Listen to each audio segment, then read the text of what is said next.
Make sure you download the Woodward Sports app in the App Store and the Google Play Store today. Take Woodward Sports with you wherever you go and listen live on your phone or mobile device. Good morning, everyone. You are tuned in to the Morning Woodward Show right here on the Woodward Sports Network, also featured on the Roar 93.5 FM, 99.1 FM, and 94.7 HD2. I'm Joanna. I am filling in for Kennedy, who's recovering. She will be back next week, so don't worry. Hi, guys. How are you? I'm happy to be here. Happy Wednesday. Welcome to the show. We're happy to have you. Well, thank you. I'm excited to be here. I have a little sports background, but my 11-year-old did want to come with me this morning to talk sports with you guys. I can tell you that. Let's go. Does your son like Jeff or me more? Well, it's a tie. I'm going to go with it's a tie. I can relate to the. I can relate to the man. Politically correct. Yeah. Well, there is a lot going on today. Of course, the fallout with Jon Gruden, with the emails and comments with racism and homophobic, and now the Tampa Bay Buccaneers are taking him out of their Ring of Honor. What do you guys think? Is this fair? I don't like it at all, Jeff. I think it's foul. I don't think it's fair at all. I think it's too much. If Tampa Bay is going to remove him from the Ring of Honor, they need to cut Antonio Brown today. Yeah. Well, actually yesterday, but still. Had no problem with him. Had no problem. You have no problem with this guy's previous background and what he's physically done. But, email surfacing 10, 11 years ago, again, it's totally wrong. Yeah. Unacceptable. Doesn't excuse it. But you can't have this double standard of this is okay, this isn't. It's where do we draw the line in the NFL now? Some players, again, if you're a player, you have domestic violence issues. Well, you know what? It'll go away in a year, and then you come back and you're playing all over again. How does that work? I just want to know where the line is. If they would just clearly define where the line is to where we're going to erase you from our history. We're going to, act like you never coached in the NFL. You never won a Super Bowl for our franchise. Where's that line? I'm really confused because I want to have a clear definition of this is right, this is wrong, and if you do this wrong, here are the consequences. If you do this right, here are your rewards, etc. But no, I think it's totally foul. And for the Tampa Bay Buccaneers to remove him from their Ring of Honor, I think it's sleazy. I think it's taking advantage of a situation that I think nobody wanted to ever happen. It's unfortunate, but you know what? This is who he is. This guy came out, and we saw the emails. We read them. We have the copies. I mean, it's pretty awful. Having said that, that doesn't erase what he did for your franchise. You can't erase history. Stop trying to block out like history never happened. I hate that. I don't like it at all. Jon Gruden should still be part of the Ring of Honor. Now, if you want to suspend him for a year, 2 years from attending the ceremonies, I'm all game for that. That makes sense to me. But to completely remove him, as if like he never won you a Super Bowl, I find it's pathetic, and honestly, it's really weak. It's really weak this morning. Like that was, this is where you fall into public pressure, right? Yep. Jon Gruden's the hot topic this morning and over the last few days, and it's like, well, Tampa Bay, he was your coach, so I'm gonna associate Jon Gruden and the piece of crap that he is with the Tampa Bay Buccaneers. So now they need to come out and suspend him from their Ring of Honor. Why? This doesn't make sense. If they get rid of, I don't understand it. If they get rid of Jon Gruden, Antonio Brown needs to be cut today, and there are a multitude of players around the league that need to be cut or released. Like, I don't get it. This is actually hilarious, Jeff. I don't understand what's going on here. Yeah, I liked what you said. You cannot erase history because we know Jon Gruden was the first head coach to lead the Tampa Bay Buccaneers to a Super Bowl. It was Tony Dungy's, a lot of the players that he had on his squad. And it's hard because when you guys think of who was the first coach to lead the Buccaneers to Super Bowl, it's Jon Gruden. You know it. Everyone knows history. You cannot erase history. His record with the Tampa Bay Buccaneers, he was over there for 7 seasons. He was 57-55, 3 playoff wins with the most in Buccaneers history at the time. Bruce Arians just passed him last season. And his 57 wins are the most in team history.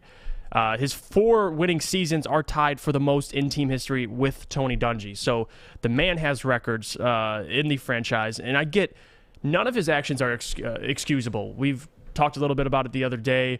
It's embarrassing for people that played for Jon Gruden, that knew Jon Gruden, knew him for what he was, and to do this stuff. At first, it was racist emails to the executive of the player, what is it called, association, making rules and stuff like that. And then he called Roger Goodell. Well, look what the Players Association did yesterday. Now they want to release the emails coming from the Washington football team.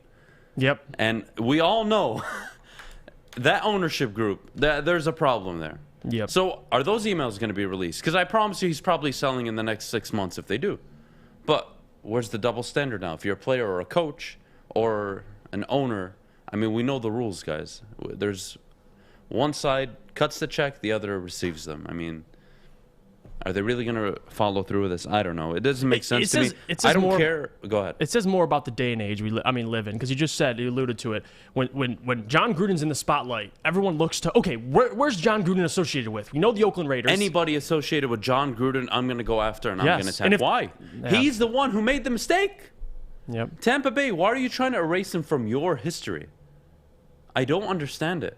So, like, if Barry Sanders tomorrow comes out and he has, God forbid, let's say he has rape allegations, domestic violence issues, or let's just say he said something very sensitive or insensitive. Mm-hmm. Is he no longer a Detroit Lion? We're going to take down the number 20 from the rafters? I mean, are you guys kidding me? Who you are as a person doesn't, it shouldn't, I should say. It shouldn't erase what you accomplished in your life. 100%. All right?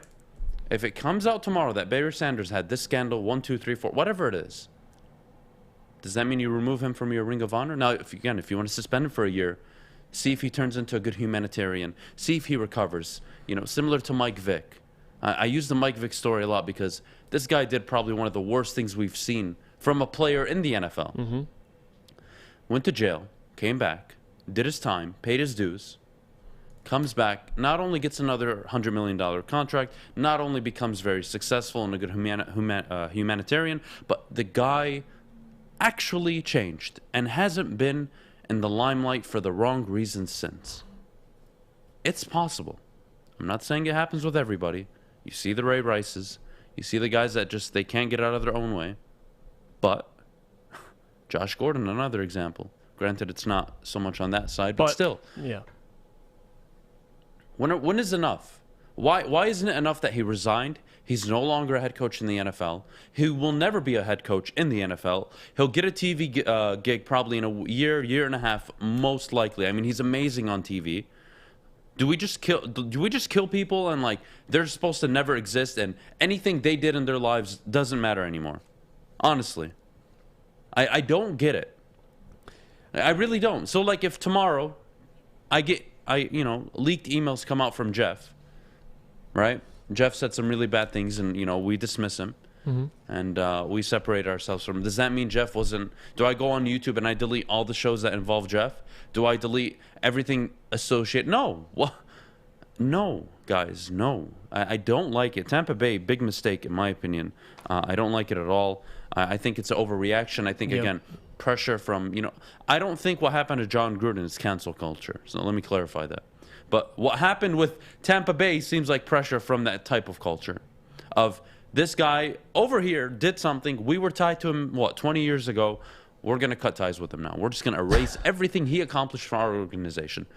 Joanna, help me. Joanna, help me here. I don't understand how this is even remotely acceptable. I know. And to be honest, in any profession, in any situation, anyone could probably get in trouble for some kind of email. Yep. And I try to explain this to my 11-year-old now that watch out what you write and what you put out there because it's going to follow you for the rest of your life. And 100%. This is what's happening with Gruden right now. But it doesn't take away from what he's accomplished as an athlete or as a coach. Right. I mean, if you really want to dig deep and find dirt on every single person in the world, I swear you could probably do it. You could find it on me. You could find it on everybody here. I mean, if you really want to. Is that the kind of world you want to live in, where everybody is out to get you? Now, again, I think those emails needed to surface. That's pretty awful. He needed to resign. He shouldn't get another head coaching gig in the NFL. That's it. He's done. He's well past prime age. We're already moving into the modern NFL where young head coaches, assistants, coordinators getting jobs. Now you see women on the sidelines in coaching positions. Eventually you're going to see the first woman coordinator and then eventually the first woman head coach. I mean, this is the trend we're going in. So Jon Gruden is done in the NFL as a head coach. Yeah. That's it. Lay it to rest. You don't take away his accomplishments. You don't take away what he did. You want to suspend him from your Ring of Honor, I'm more than okay with that. But you bring him back eventually, because every person in the world deserves a second chance, no matter how awful they did something. Now, I mean, if we're talking murder, that's a different thing. But Right. You get what I'm saying. I mean, we have seen scandals like this evolve and play out so many times. The correct action was taken. He resigned. I think you need to do a deeper investigation into the Raiders organization, because, to be honest, it's a clown show right now. Yep. And then you want to go into Washington, fine, but you're just going to find dirt on the owner. He didn't sell the team when, people pressured him into changing the team's name. I think he's going to sell the team because he has a few, probably, sexist emails.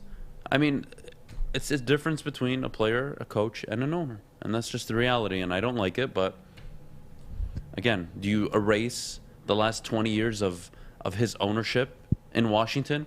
Do you erase the playoff wins?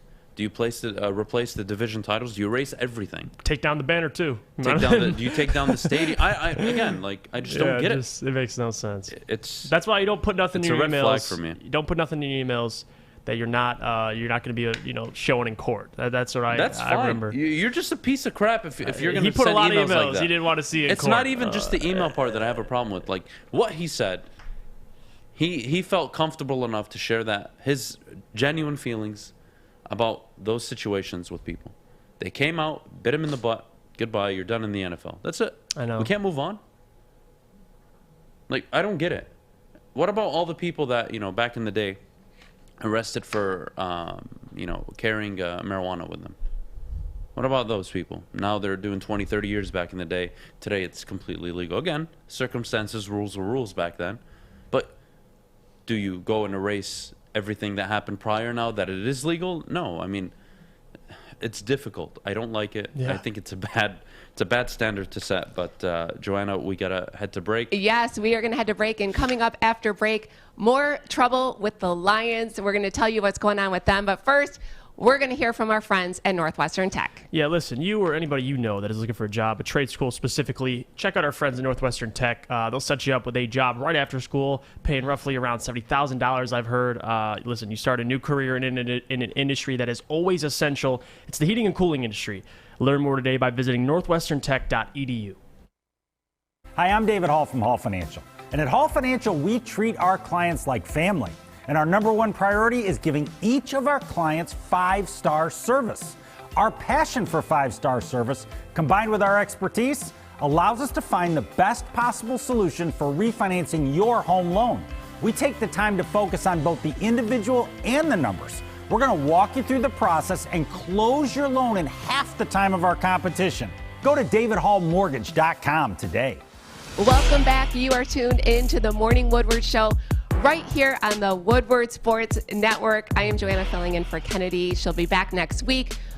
More problems for the Lions. They are already 0-5. Now, Frank Ragnow declared out for the rest of the season. What is this going to do for the team? We're already going in the wrong direction. Jeff, what are your thoughts on this? Well, my thoughts. Let me just read off the injury reserve. All right, this is getting ridiculous. All right, Frank Ragnow. All right, Quintez Cephas. You got Taylor Decker coming off of it, Deshaun Hand, Romeo Okwara, Jeff Okudah, Kevin Straw. I mean, there's 10 guys on IR that you could possibly be seeing playing time. So it's not good news. I mean, you knew the Lions would be bad record-wise. Me and Adam talked about this all the time in terms of our predictions. 5? I had 6 wins. A little generous, but it is what it is. Around 5 wins. That was the common prediction for a lot of people. Now you got missing a bunch of starters. Romeo Okwara, your best pass rusher. Now Frank Ragnow. They're probably one of the most important guys to Jared Goff and to this offensive line and team in general. He's out. He's going to miss the whole season. So, and it's crazy because his last play before he got injured was the fumble pick. I don't know what that was. Butt fumble, you call it whatever you want. So that's going to eat at him all year until he gets back. But it's not good news. Definitely not. It makes the offensive line that much better. And, you want Penei Sewell to learn with having the rest of the offensive line completely healthy. Now you're missing, Frank Ragnow, Taylor Deckers. You missed 5 games so far of the season. You really only had Vaitai and Jonah Jackson there with you. And he's been on an island regardless. But it's definitely going to hurt Jared Goff the most, because if we know anything about Jared Goff in general, when the offensive line's playing high, Jared Goff's playing high. I mean, he plays amazing. When he has 6 seconds to throw, the guy's lights out. But when he has any less time than that, it's a complete disaster. So, and like any other quarterback, but specifically more so Jared Goff. So this offensive line, man, it sucks. You wanted them to form the chemistry this year, get working together as a unit, because most likely they're all going to be playing together next year as well. So it hurts the team definitely. And a guy like Frank Ragnow, who is one of the best centers in the game, it's going to hurt any team he's a part of, but specifically the Lions. But this should tell us now, Adam, make the direction much more clear. Stay competitive, but don't pull an Atlanta last year. Don't win games on accident. All right. I wouldn't even say that. I don't look. Dan Campbell. We're going to talk about Dan Campbell 5 games in. What do we think about him compared to what we thought of him going into the year? Yep. One thing you can't say is that they're not playing. They're playing for the coach. He's going to lose a ton of games this year. He's not losing the locker room. And the Ragnow injury really it takes a big hit on that too. I mean, your optimism would be 5-6 wins going into the year. Now with all the injuries, I mean, 0-17, I don't think it's possible. I think that would be very difficult to do with this head coach, just because of how hard and how willing they are to just fight every single minute for this head coach. Now, does that translate to wins when he gets a better team around him? I think that's a different discussion. But right now, it really hurts team development that Ragnow's out for the season. And, people can pick on Penei Sewell for being a left tackle right now that's struggling. Well, I mean, it's kind of hard to be a left tackle when the offensive line is completely decimated. You have no support. You're out on an island because the other 4 need to somehow protect the quarterback, and you're on one-on-one matchups against the best edge rusher on every single team. That's quite the mouthful for a rookie. So overall, team development is really what's going to get messed up here. You can really say this is a bye year, honestly. You're going to look at Amon-Ra St. Brown, Derek Barnes, some of the younger players. We know what Swift is. We know what Hawkinson is. Where's the player development that I asked for in the beginning of the year? I can't see it because they're all hurt. I mean, you want to talk about really unfortunate injury bug? Like Dan Campbell, year 1 now, it's like it never happened. Honestly. Like, how am I supposed to sit up here, forget judging the guy. How am I supposed to evaluate that the team is improving?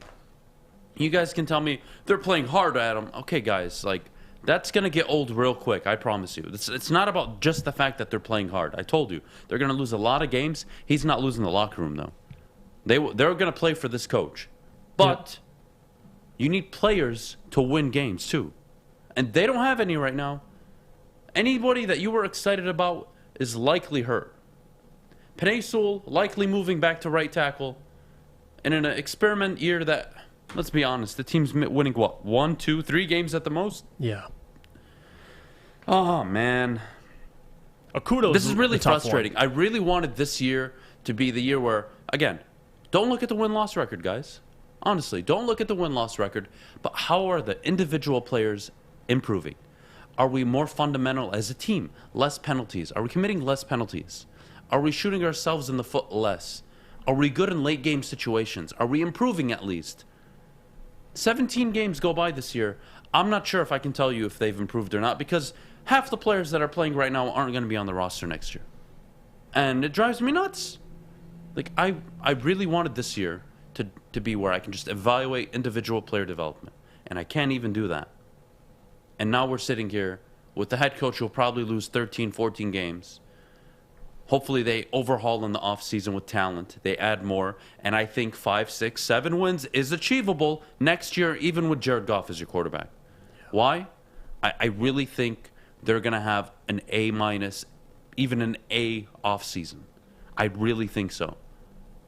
You have 2 first-round picks. You've got a ton of draft capital. You've got leverage with Decker. Do you trade him after June 1st for a second-round pick the following year or a first? I don't know what his trade value is in the market. But the Lions have options. Again, this is a team that you don't expect to compete until year 3. Year 1's a wash, and really now you might have to extend it, to be fair. He basically lost year one. All he did was prove that he can keep a locker room together, which is good. It's an important factor of being a head coach, but it's not everything. Anthony Lynn right now is showing that he can't do anything with really good talent on the offensive side of the ball. And Aaron Glenn is somehow putting together schemes and packages that are somehow keeping the Vikings, the Ravens, and excuse me if I forgot, the Bears, really keeping them to scoring a low amount of points through games. Like, it doesn't make sense. Yeah. They've allowed, 19 points twice this year, 24 against the Bears.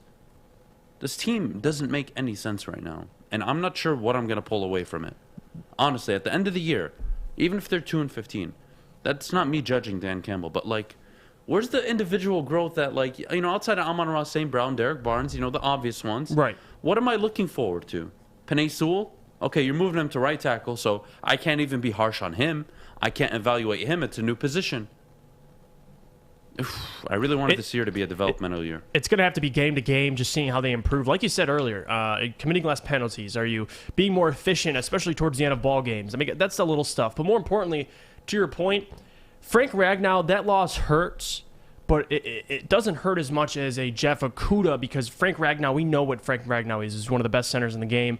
He's going to come back next year, be one of the best centers in the game, as I projected. But in terms of Jeff Okudah, that hurts, because those are guys that iffy, obviously, like those guys you need to see this year and see them improve game to game. So this is that one hurts. Your thoughts on Dan Campbell? And here's how I'm going to phrase this question. Okay. Can we all agree this year is, a year where you really can't judge the guy? No. Now, if he goes out and makes like a mistake every single game, you're like, what are you doing? Yeah. Individual. Well, yeah, like, then that you can kind of like nitpick on if you want. But you can look at his record at the end of the year and say, well, that doesn't reflect like the job he's done, because let's be honest, half the team was hurt. But what happens next year if they don't win 7-8 games? And they do finish 3-14. Wait, hear me out. I got you. 4-13, even 5-12, and his record in 2 years is what? 7-27. And you're like, whoa. And then it's like, we're going to give him the third year, but they only win 8 that year. It's like, well, shit. Like, what do we do? Year one was I can't. Am I giving him another year? Year 4? I think I have to. If he shows the improvement. Yeah. Now, this is why. This year is a wash. All I know is that this guy can keep a locker room together. But can he keep a locker room together when the locker room knows they're good enough to win? Right now, the locker room knows they should be losing every game, or damn near every game.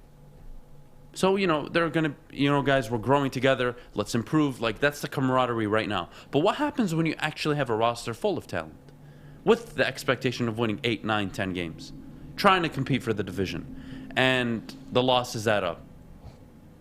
It's a result-based business at the end of the day. I'm not going to kill him for year one, but geez, these amount of injuries, like, I said Dan Campbell by year 3, we'll know if he's going to be the head coach or not, or if he's even capable of being one.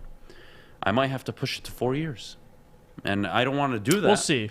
We'll see. Again, it's tough. This year is a complete wash. It is. Well, guys, honestly, Detroit Lions fans, hear me out. Are you really just looking for this year and saying, wow, we played hard, that's all that matters? Like, that's not what you want to take away. You want to see, like, players develop. Yep. You want to see players enter, you want to see, like, significant improvement from the rookies from last year.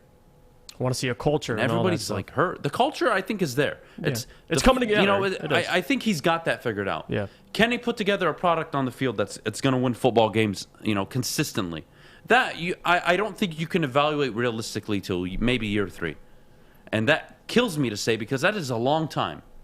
But where you're going to stay the course, I'm going to stay the course.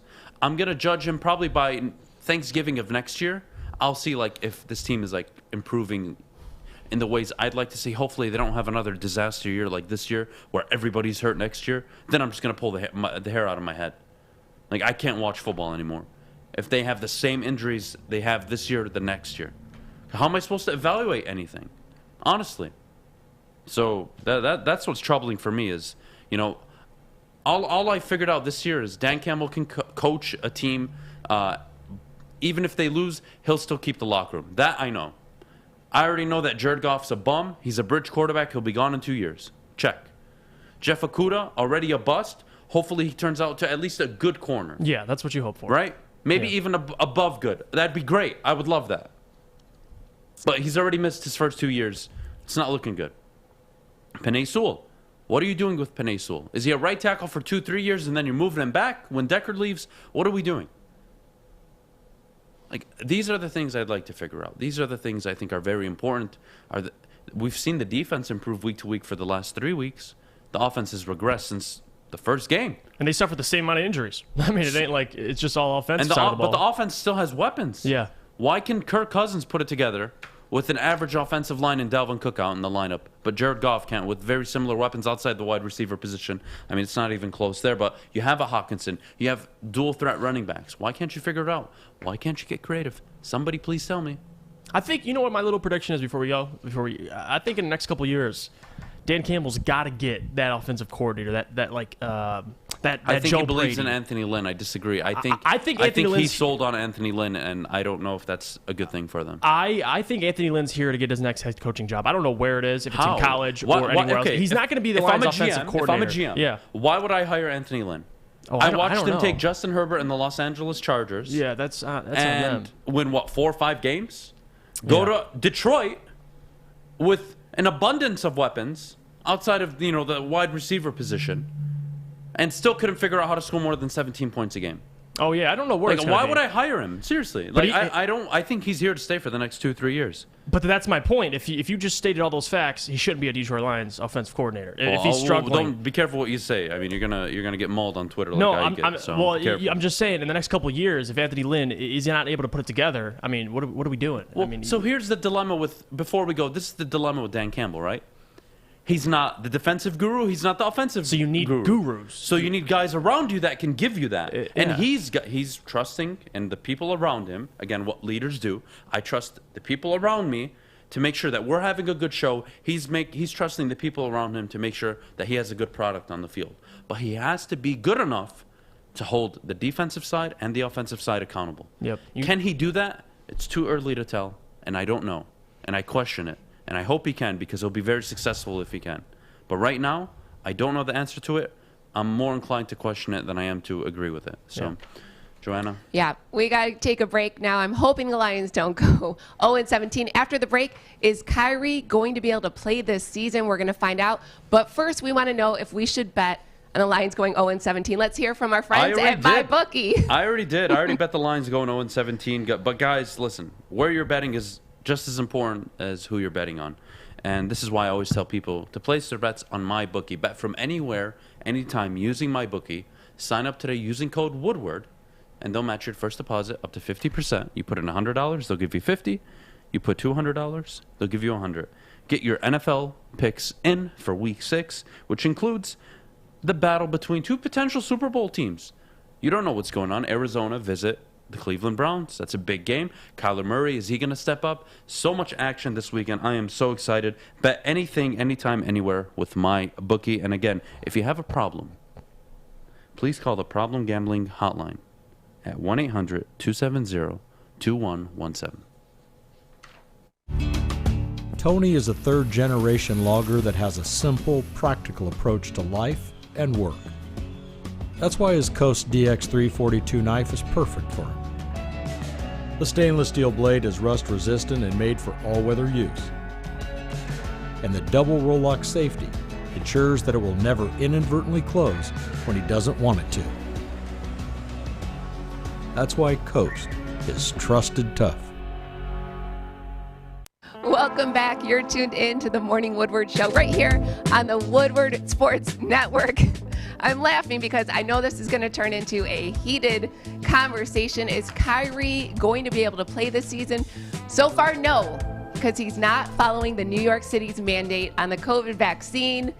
Jeff, your thoughts first on what Kyrie is doing. You know what? Like, this has Kyrie never been told? Like, I've been told by my mother, the world does not revolve around you. Like, does this man not get it? There's no I in team. We understand that, but you talk about being a part of an NBA franchise. There's a small percentage of Americans or Europeans, anybody that gets to play in the NBA. You have a chance. You have an opportunity. You're on the Brooklyn Nets. and you don't want to get the vaccine, he wants to only play in what? It was away games and partial practices, whatever the case may be. You can't cut shortcuts. I mean, Kevin Durant, James Harden, everybody on the Brooklyn Nets, in any other city for that matter that requires vaccines, already got the vaccine. They're ready to play. It's the NBA standards. I mean, it's not just the NFL or the NBA. It's a lot of jobs. I mean, if you don't get the vaccine, they won't let you work, and that's just the way it is. If you're in Kyrie's situation, you're telling the team, listen, I'll play in half. How is that fair to KD, James Harden? You get to play in half the games. The team's going to cater to you for what? I mean, the Brooklyn Nets have championship aspirations. They're not going to let Kyrie Irving and his disagreements about the vaccine. And apparently it's not just about the vaccine. He said he feels strongly about how forcing people to get the vaccine has affected jobs. Dude, you're making $25 million. Get the vaccine. If you don't want to get it, that's fine. Then I wouldn't even be surprised if Kyrie retired. I would not be surprised. So because and Adam would be delighted, actually. We'd have a great show that day. But Kyrie does not make any sense. He's in the absolute wrong because if you look at guys across the league, LeBron wasn't on the side of the vaccine, wasn't pro-vaccine. He's vaccinated now. Like these guys, you can be on. I don't care what side you're on or what side you're not on. It does not matter. What matters is, what is Kyrie's obligation? He has to get the vaccine to play NBA games away in Brooklyn, and he didn't want to do it, and now he's suffering. I'm glad the Nets responded to how they did. Sean Marks did an excellent job putting out that statement saying, listen, we will move on without Kyrie. It's not a big deal. And it probably shook Kyrie a little bit in his boots because that's when he came out with this statement because I think they're done. And you know what? That decision Sean Marks made for Kyrie to be away from the team until he figures out what he wants to do, they ran that through KD and Harden. There's no way they did not run that through KD and Harden. So you could talk about what we think of Kyrie, what me and Adam think of Kyrie. We know what KD and Harden thinks of Kyrie and his decision doing this. So it's absolutely ridiculous. It's a Kyrie move. It's an I move. He's had issues. It's always been about me. It's 100%. Always been about me, me, look at me, Kyrie. Mr. Flat Earth himself. I would be so delighted if this dude would just retire and never play or dribble ever again in the NBA. What a headache. I would rather start my franchise with Luke Kennard, Darko Milicic. I would rather start it with Stanley Johnson over Kyrie freaking Irving. He is such a headache. Now, listen, Kyrie, personal choice. If you don't want to take the vaccine, that's fine. But here are the consequences, whether you like it or not. And you know what? You're not a doctor. You don't study biology. You don't study, you don't study diseases. You don't study outbreaks. You don't study these things, and neither do I. And if you want to make the conscious decision not to get the vaccine, that's fine. Here are the consequences. These are the rules by your employer. If you don't like them, you won't be employed, and you move on. And you go find an occupation where that doesn't require you to have the vaccine. Right. If you want to get the vaccine at home, good. If you don't, good. I don't care. But when we're talking in professional sports, a team game, a team sport, you have to be willing to do something that maybe you're not totally in agreement with, but you know what? For the betterment of my teammates, the people I care about, I'm going to do this. And again, if he doesn't want to get it, that's fine. You're just not going to play basketball, man. It's really that simple. Yeah, it's not about the decision. And I'm tired of Kyrie Irving. Yeah. He's just full of drama. Like, dude, you couldn't make the playoffs before LeBron came and saved your career. And what, you hit one big shot and you had a few 40-point games in the one NBA Finals. Congratulations. You were hurt the rest of the time. You showed up one time in your career, man. Great job. You didn't show up in Boston. Haven't shown up in New York. Sorry, not gonna. I don't like it at all. Listen, he has the free choice not to take the vaccine, but we have to be very careful here, just as a community, society in general. All right. Why do we take the flu shot, but we aren't willing to take the COVID shot? Now, I can make the argument it's too new. There hasn't been enough study. They only studied it for a year. It came out 1, 2, 3, 4, 5. They found problems with it. Yes, totally agree. But the reason why they're pushing the vaccine, if maybe I'm wrong, somebody educate me, but I'm pretty sure I'm right on this, is that when you get the vaccine, your fatality rate drops to 0. You have a 0% chance of dying to the COVID vaccine if you're under your age, your health is normal. If you have pre-existing conditions, heart failure, whatever it may be, well then, there's no guarantee. But, for athletes like this, you're getting the vaccine to avoid essentially spreading it, etc. Like, look, again, I'm not a doctor, I'm not a biologist. I don't study vaccines. I don't study germs. But what I do know is that you are being advised by the top medical professionals in the United States. Okay? This is something accepted worldwide. People have gotten the virus. I don't see them walking around like zombies in the street right now. Honestly. I know people that have the vaccine. They're doing just fine. Like, can we relax on this? And again, if he doesn't want to do it, that's fine. You're not going to play, man. And just accept that. You're not getting paid. I'm not paying you not to be on the court. Goodbye. Let's settle the contract, retire, leave us alone, and we'll move on and we'll play basketball without you. It's that simple. I don't want to talk about Kyrie Irving. I literally don't care. I don't want to say hate. It's too strong of a word. I dislike Kyrie Irving so much. I would never, ever, ever. The Nets could pay the Detroit Pistons $250 million and give us James Harden and Kyrie Irving, and I still wouldn't do it for free. Mm-hmm. Because I just don't want Kyrie Irving anywhere near my locker room, my organization. I don't need it. It's bad enough that the dude believes that the earth is flat.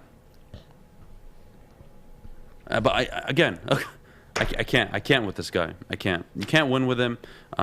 He has the free choice to make any decision he wants. But he needs to stop dragging it on. If you're going to get the vaccine, tell us. If you're not, tell us. So we can try to find a replacement for you somehow, some way. That's it. That's all they're asking. If he's adamant that he's not going to take the vaccine, why is this a story? Cut him. Goodbye. Retire, Kyrie. Right. We're not going to pay you. I don't like it, Like, Jeff. it's not like we disagree with his decision. It's more so like the way he's going about it, and especially being a part of like an NBA team like the Brooklyn Nets. And they've only played in how many games last year together? I think it was 8. James Harden, Kyrie Irving, Kevin Durant only played in a total of like 8 games. And now this year it's their time to play together, and Kyrie's just, on an island. So we'll see what happens. But I think... Again, if you're an employer, here are my rules. Guys, here are the rules that were set down on me from my supervisors, meaning the NBA. So now I'm the Nets. I know you can't play in these games. I'm going to pay you a full salary to play part-time? What happens if we play New York or another team in the playoffs? What if we play one of these teams? What if we get to the NBA Finals and the Lakers are there? You can't play on the road? Yeah. Guys, this is ridiculous. The Nets have every right to be doing what they're doing. I'm not interested in Kyrie Irving's drama. Again, he can make his own decision. But you saw Andrew Wiggins. He got counsel. He sought advice. And you know what? Above all else, he made it very clear. I want to take care of my family.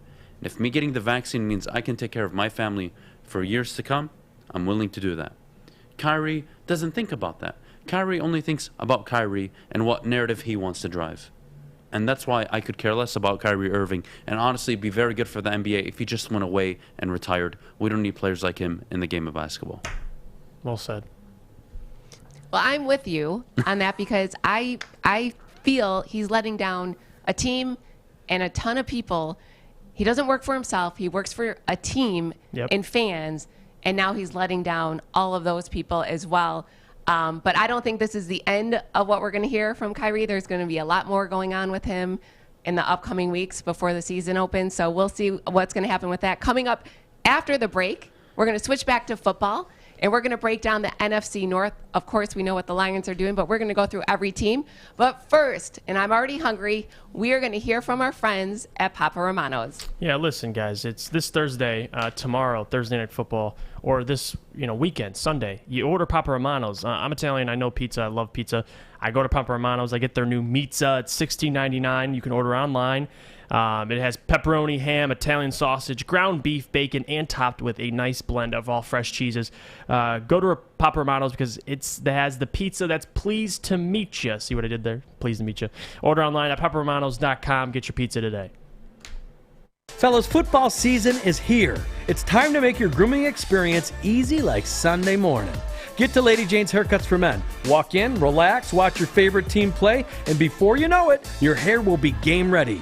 Get to Lady Jane's, open 10 to 8, 7 days a week. Walk in anytime. It's wicked awesome. Make sure you download the Woodward Sports app in the App Store and the Google Play Store today. Take Woodward Sports with you wherever you go and listen live on your phone or mobile device. Welcome back. Happy Wednesday. You are tuned in to the Morning Woodward Show right here on the Woodward Sports Network. We are going to break down the NFC North. Of course, we know the Lions are in last place, but we're going to go through each team and their record and what we think their season outlook is going to be. Adam, let's start with you. Are we starting with the Packers? Absolutely. Okay. Best team in the division, clear division favorites. They're 4-1. Yep. They've scored the most points in the division, but ironically, they've given up the second most in the division, which is odd. The Packers, again, if you look at week 1, it's really where it all came from. The blowout against New Orleans, what was it, 38-3. Yeah. So that's where the majority has been. Packers, 4 straight wins right now. They're looking good. Lots of positives. Matt LaFleur, I already told you going into the year, one of my favorite head coaches in the NFL right now. Yep. You talk about a guy that took over a Mike McCarthy team that was completely, the locker room was completely gone. It was stale. It was stale. Offensively. They were dry. They were flat. They couldn't do anything. Yeah. In comes this young head coach, gets with Aaron Rodgers, earns the respect of Aaron Rodgers. Year 1, 13-3 NFC Championship. Well, what did they do year 2? MVP for Aaron Rodgers, 13-3 NFC Championship. 5 games into his 3rd season, they're 4-1. This is unbelievable. Aaron Rodgers looks great. Probably playing at a top 5 level. I think we can agree on right now. He's playing at a top 5 level. I don't think he's going to replicate his MVP numbers from last year, but Packers look good. Packers look good, and they're doing it without Aaron Jones really popping off outside of 1 game. I know. Devontae Adams, he's a problem. Looking like the best receiver in the NFL right now. I mean, he's unguardable. Yeah. And going into the game against Green Bay, you have to go Devontae Adams, and he still drops 200 on you. Impressive. I was just going to say, they don't have really a second wide receiver. Devontae's getting the ball. He still gets 11 catches for 200 yards. So the guy is absolutely off the charts. But, yeah, the Packers, offensively, they have the most what's funny? They almost have the most points given up in the NFC North. The Lions are just in front of them. So it's crazy. The Packers defense, they've been signing guys in the free agency. Quentin Dunbar, Jalen Smith. They're signing a lot of guys. Jair Alexander was banged up a little bit. But no, the Packers with Aaron Rodgers and Matt LaFleur, if you put it into perspective, what Matt LaFleur's been able to do since he got there, it's really have a repertoire with Aaron Rodgers. It's something that's really special. 13-3. You could talk about what 30-7 as a head coach in the NFL just in the regular season. It's ridiculous. And it says a lot about what we expect. It kind of hires our expectations for a lot of guys becoming head coaches because it's always give them a couple years. I mean, if you have a team that he has Aaron Rodgers to his point, but defensively, they did a lot of work. They had Devontae Adams now already, and they've just been improving every single year. So it's great to see the Packers in that position. But regardless, the first year they got absolutely obliterated by the San Francisco 49ers to make it into the Super Bowl. But nonetheless, you could talk about their NFC North, their NFC, shortcomings every single year, but you still got to be impressed with the Packers, man. I mean, they're 2-1 on the road. Well, you got to look at it this way. Yeah. The 2 years prior to Matt LaFleur coming in, they were 7-9, then 6-9-1. It's not like this team was on the cusp. They were so close. No. That was not the case. And he walks in, Aaron Rodgers is healthy, and he's able to put players in a position where they're open now, more so than they were prior. Aaron Rodgers benefits, but of course Matt LaFleur benefits from having Aaron Rodgers. It's a given. 100%. But the guy can coach, clearly. So excited for the Packers. Good for them. That is how you transition from coach to coach. That is the standard, especially when you have a franchise quarterback in place. We'll have to see what they do in the near future if Aaron Rodgers decides to retire. That was Mike McCarthy got a Super Bowl, but that was their Jim Caldwell to Patricia, but they got a great replacement. Yes. They wanted a team to take them over the top. They peaked with Mike McCarthy early on, and they slowly regressed. similar to how the Lions did under Caldwell. Yeah. The Lions hired Patricia with LaFleur expectations. The problem was, I think we all knew the roster really wasn't it. They just won because Matthew Stafford's fourth quarter comebacks over that given year. They should have been really a 5-11 football team. They finished 9-7 because all the fourth quarter comebacks, and of course Matt Prater being Matt freaking Prater. So moving on to the team in second place, 3-2. Justin Fields 2-0 is a starting quarterback in the NFL. You know what? Thank you, Fish. Give him a round of applause. I said Justin Fields. I think his character alone is what I'm going to buy into. I'm not going to buy into his arm talent, not his mobility. I could care less about that. The guy reminds me of Dak Prescott, Lamar Jackson. He wants it really bad. And I understand the Ohio State narrative, but I'm taking the character. Now, does he look good? Not really. They're the ones scaling back the playbook. Yes. Like Detroit's considering this week. They're scaling back the playbook. They're relying on a good defense, and they're relying on, a run game, a heavy run game really without David Montgomery. So can we convert on third and median? And so far they have. Fields has made the throws when he's had to, but he hasn't been asked to drop back 25, 30, 35 times, which would be a disaster, I think, for Chicago. Allen Robinson struggling this year. Darnell Mooney looks okay, but the weapons aren't there in Chicago. So you really got to play the clock, like we discussed with the Lions going into the year. You got to control the clock. Limit turnovers. Limit the amount of turnovers you commit. Force some turnovers if possible, and really just keep the defense off the field as much as possible. That was your expectation going in with the Lions. The Bears are doing it right now. They're 3-2. Your thoughts on the Bears? Yeah, the Bears. I mean, we got to give them a round of applause because when they had Andy Dalton, we were up here screaming, listen, start the kid. Start Justin Fields. Regardless if you think he's ready to play or not, it's only going to help him in his career moving forward. And they're 2-0. They've scaled back the playbook, and Justin Fields, he's only attempted a limited amount of passes every single game. It's a lot of, they're pounding the football, letting Justin Fields work out of that with some play action and just short passes. He had a couple beautiful throws versus the Lions, but we know how that went. But, yeah, you got to give a credit to Matt Nagy because, as much as we hate on Matt Nagy and the job he's done, not even this year, but just in general, for him to really – just for it to click in his head that he was in the position he was in, the hot seat. He scaled back the playbook. I don't even know. I think he gave up play calling abilities. He just let someone else take over play calling abilities.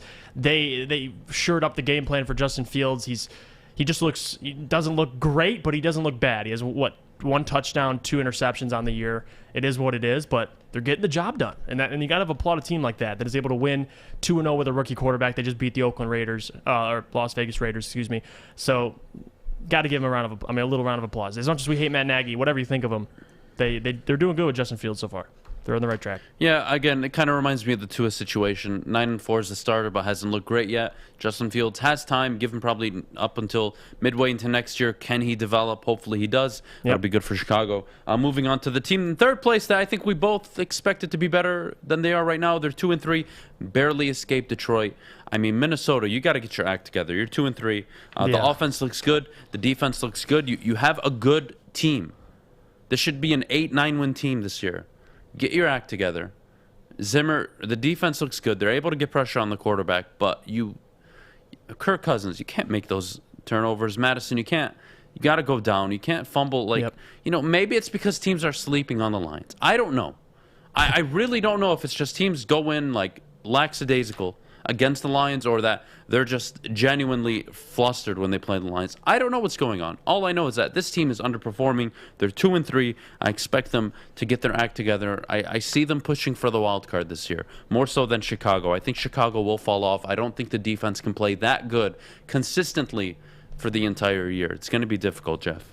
Listen, if I would have told you, Adam, that Kirk Cousins is playing some of the best football so far in the start of the season, and they're, what are they, 2-3? It's a little hard to believe. Obviously, their first 2 games started out very upsetting for the Minnesota Vikings. First game, lost to a game-winning field goal by McPherson, I believe, against the Bengals. Next week, you followed up with another missed field goal loss to the Cardinals. But then you beat a good Seattle Seahawks team, and you lose a close one to the Browns. Like, these games that the Vikings have been losing are just very close. I mean, this team could easily be 4-1, 3-2 if someone misses a field goal or they make a field goal. So the Vikings, I think they'll get it together. Kirk Cousins is playing extremely well. Devin Cook's been struggling to stay healthy, but Defensively, I think they're starting to figure things out. They signed Patrick Peterson in the offseason. It was a great addition. But Mike Zimmer, I'm a fan of him as a head coach. I think they'll figure stuff out. I still have him second in the division when the season ends.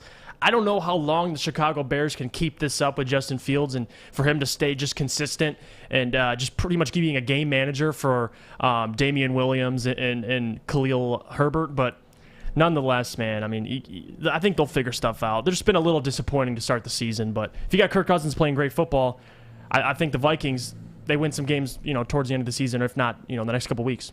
So, all right, Detroit Lions time. 0-5, bottom of the division.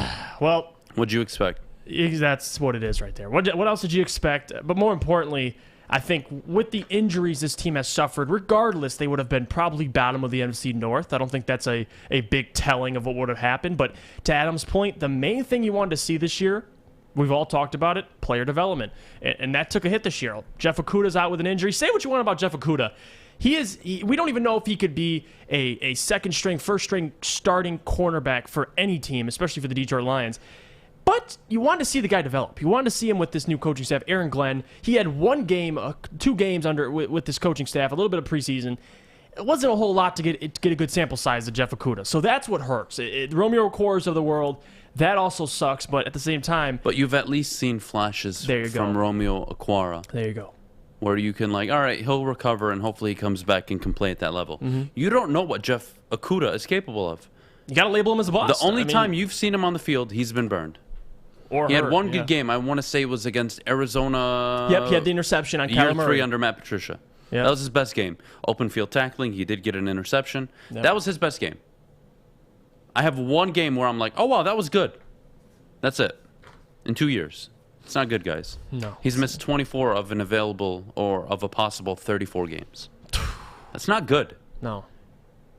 If this wasn't a Detroit Lions player, you would be calling him a bust in Chicago. You would be calling him a bust in Green Bay. You would be calling him a bust in Minnesota. But because he's a Detroit Lions player, you aren't willing to say it. Got to justify that 3rd overall pick. This dude has 3 years left on his contract. I know. He's got a year and a half to get his act together. Mm-hmm. And that's just the reality. And maybe he turns out to be a good corner. But you're not paying top dollar for just a good corner. So you got to be very careful with that as well. Regarding the Lions, I mean, you did touch on my point that we've been agreeing on really the whole year. You're looking for team development. This team's 0-5. I don't care about their win-loss record. I'm not going to slate them if they start the season 0-10. Look at the injuries. Like, this is, genuinely impossible to happen. It happened to the Detroit Lions. They've lost games they really shouldn't have lost. They have injuries every single week. It doesn't make any sense. But, Adam, they're cursed. They're not cursed. They're not cursed. Listen, when you go 60 years and you only have one playoff win to show for it, it's not because we're cursed. It's because you've had incompetent decision-making for 60 years. That's Bingo. There's no such thing as curses. If there's one team in the NFL that can justify being cursed, I already said it this year, it's the Buffalo Bills. They lost 4 straight freaking Super Bowls. That is a curse. Oh, that would haunt every Lions fan if that happened to anyone in Detroit. Detroit was in this. When the Lions lose 4 straight Super Bowls, then you come talk to me about a curse. Then I'll believe you. But get to one first. Yeah. Jesus. All right. Overall, we gotta have to break in a bit. But overall, the Lions so far 0-5. I like some things. I don't like a lot of things. But then again, I really can't evaluate the whole team. So many injuries. I just want to look for individual player development. I prefer to keep Penei Sewell at left tackle, and I want to see him. I want to see him develop in his natural position. And for everybody trying to tell me that there isn't a big difference between left tackle and right tackle in regards to technique, my friends, it's a completely different position. Instead of stepping out and exploding off the right foot going left, you're coming out with your left foot as a left tackle. As a right tackle, you're coming out with the right foot, which you're used to planting and driving out with. It's a completely different position. But I'm not going to fight over this too much. Tomorrow, we will have an NFL scout joining us, and I'm so very excited for him. I've been trying to get him on for a while. We'll share the details on social media later today, but he'll be on to discuss overall transitioning from college to the NFL as a tackle, changing positions early on, and his takes on Penei Sewell in general. Joanna? All right. I do believe that we're cursed, though, but that's a whole nother story. After the break, we're going to find out who Jeff and Adam have in their top 10 NFL teams. I'm kind of looking forward to see who they put in there. But right now, Adam, tell us a little bit about our friends at Legacy. Ooh, Legacy Partners, guys. Usually Kennedy does this, but, I'm going to fill in for Kennedy today. And I'm going to take care of this. When you watch the games and you're bombarded by insurance ads promising to save you money, don't believe it. If you want to save money, you need to visit Legacy Partners Insurance. They're independent, so they shop between 7 to 10 carriers just for you. Here's what you need to do. Call 586-209-4106. That's 586-209-4106. And tell them that Kennedy sent you, not me, Kennedy, because we're trying to hit home runs for Kennedy right now. Just for getting a quote and telling them that we sent you, you'll be entered to win a $50 gift card. So call or go to legacypartnersins.com/Woodward today. I'm looking to bring on another HVAC tech right now. We are recruiting 5 to 10 techs a month. We're looking to grow and expand. Every new tech we hire is from Northwestern Tech. The hands-on training is fantastic. They're always my first call. We love hiring Northwestern Tech grads. They come out trained and ready to work. Our program is only 10 and a half months, and our next classes are starting soon. So why wait? I'm looking to hire a graduate of Northwestern Tech. Northwestern Tech. Northwestern Tech. Northwestern Tech. Welcome back. You are tuned into the Morning Woodward Show right here on the Woodward Sports Network. We're staying with football. We just broke down the NFC North, and now we are going to find out who Jeff and Adam have in their top 10 NFL teams. I might know a couple, but I'm curious to find out how you round it out. Jeff, start us off. So starting at 10, this team. All right, me and Adam have had this team out of our top 10 at some points during this season. Some points they were in my top 5, but now having them at 10, it's the Kansas City Chiefs, a team who leads the AFC West in points scored, but they're bottom for their record. It's a very weird team defensively. They're giving up a ridiculous amount of points, but they're in my top 10 nonetheless. Adam, what do you think about that? They are historically bad. They're worse than the Lions were in their season under Matt Patricia. I'm not joking. Like defensively? Yeah. Okay, And I have the Kansas City Chiefs at number 10. I think you can make a good case for Tennessee if you wanted to, but no. Again, they still have Patrick Mahomes. I'm not going to sleep on Kansas City too much. I think I was a bit early to take them out of my top 10 when they were 1 and 2, but I just wasn't happy with their performance. They lost to the best team in football. Let's be honest. So I'm not going to slate them today. I'm going to keep them at number 10, but barely. Number 9, I've got the Dallas Cowboys, 4-1. Impressive win over the New York Giants. The run game looked good. It looks really good. Kennedy's favorite player, Zeke Elliott, Ohio State's very own. He actually looks good. I've been calling him fat for 3 years. The guy actually looks explosive now. Good for him. Like, finally, that's the Zeke that we all saw his rookie year. He finally had a really good breakout game. He's been averaging over 100 yards his last 3 games. Good for Zeke. I got the Cowboys at 9, looking really good. I have the Browns. They're 9 for me. I have 8 teams that I think are better than the Browns right now. Baker is a big reason for that. I think there's type of quarterbacks like Baker Mayfield who hold your team back so much to where your team, like on paper, the Cleveland Browns are very stacked, but I have 8 teams in front of them that I believe with their quarterback along with their team can beat the Cleveland Browns. But right now they're at 9. They're 3-2. They just lost, a very tough one last week. So it is what it is. The Cleveland Browns at 9. All right, who's 8 on your list? Baltimore Ravens. What? Yep. I think. Well, this is power rankings for 10. They're 4-1. Browns are 3-2. Ravens have looked better. I don't know. That's my opinion. Wow. Paper, yeah. Browns, if you want to talk about the top 10 teams I don't on have paper, a problem with you putting them over the Browns. I have a problem with where you put them. All right. Ravens at 8? Yeah. I've got the Browns at 8. Okay. I've got them better than the Cowboys and the Chiefs for now. Still the best offensive line in the NFL, the best rushing attack in the NFL. They looked explosive against L.A. Again, they lost to one of the best teams in football in the Chargers. I'm not going to slate them too hard for it. I believe they were 6 last week for me. This week they fall down to 8. Nothing crazy. Number 7, Aaron Rodgers and the Green Bay Packers. Unfortunately, they did win, but I have them dropping a few spots. Okay.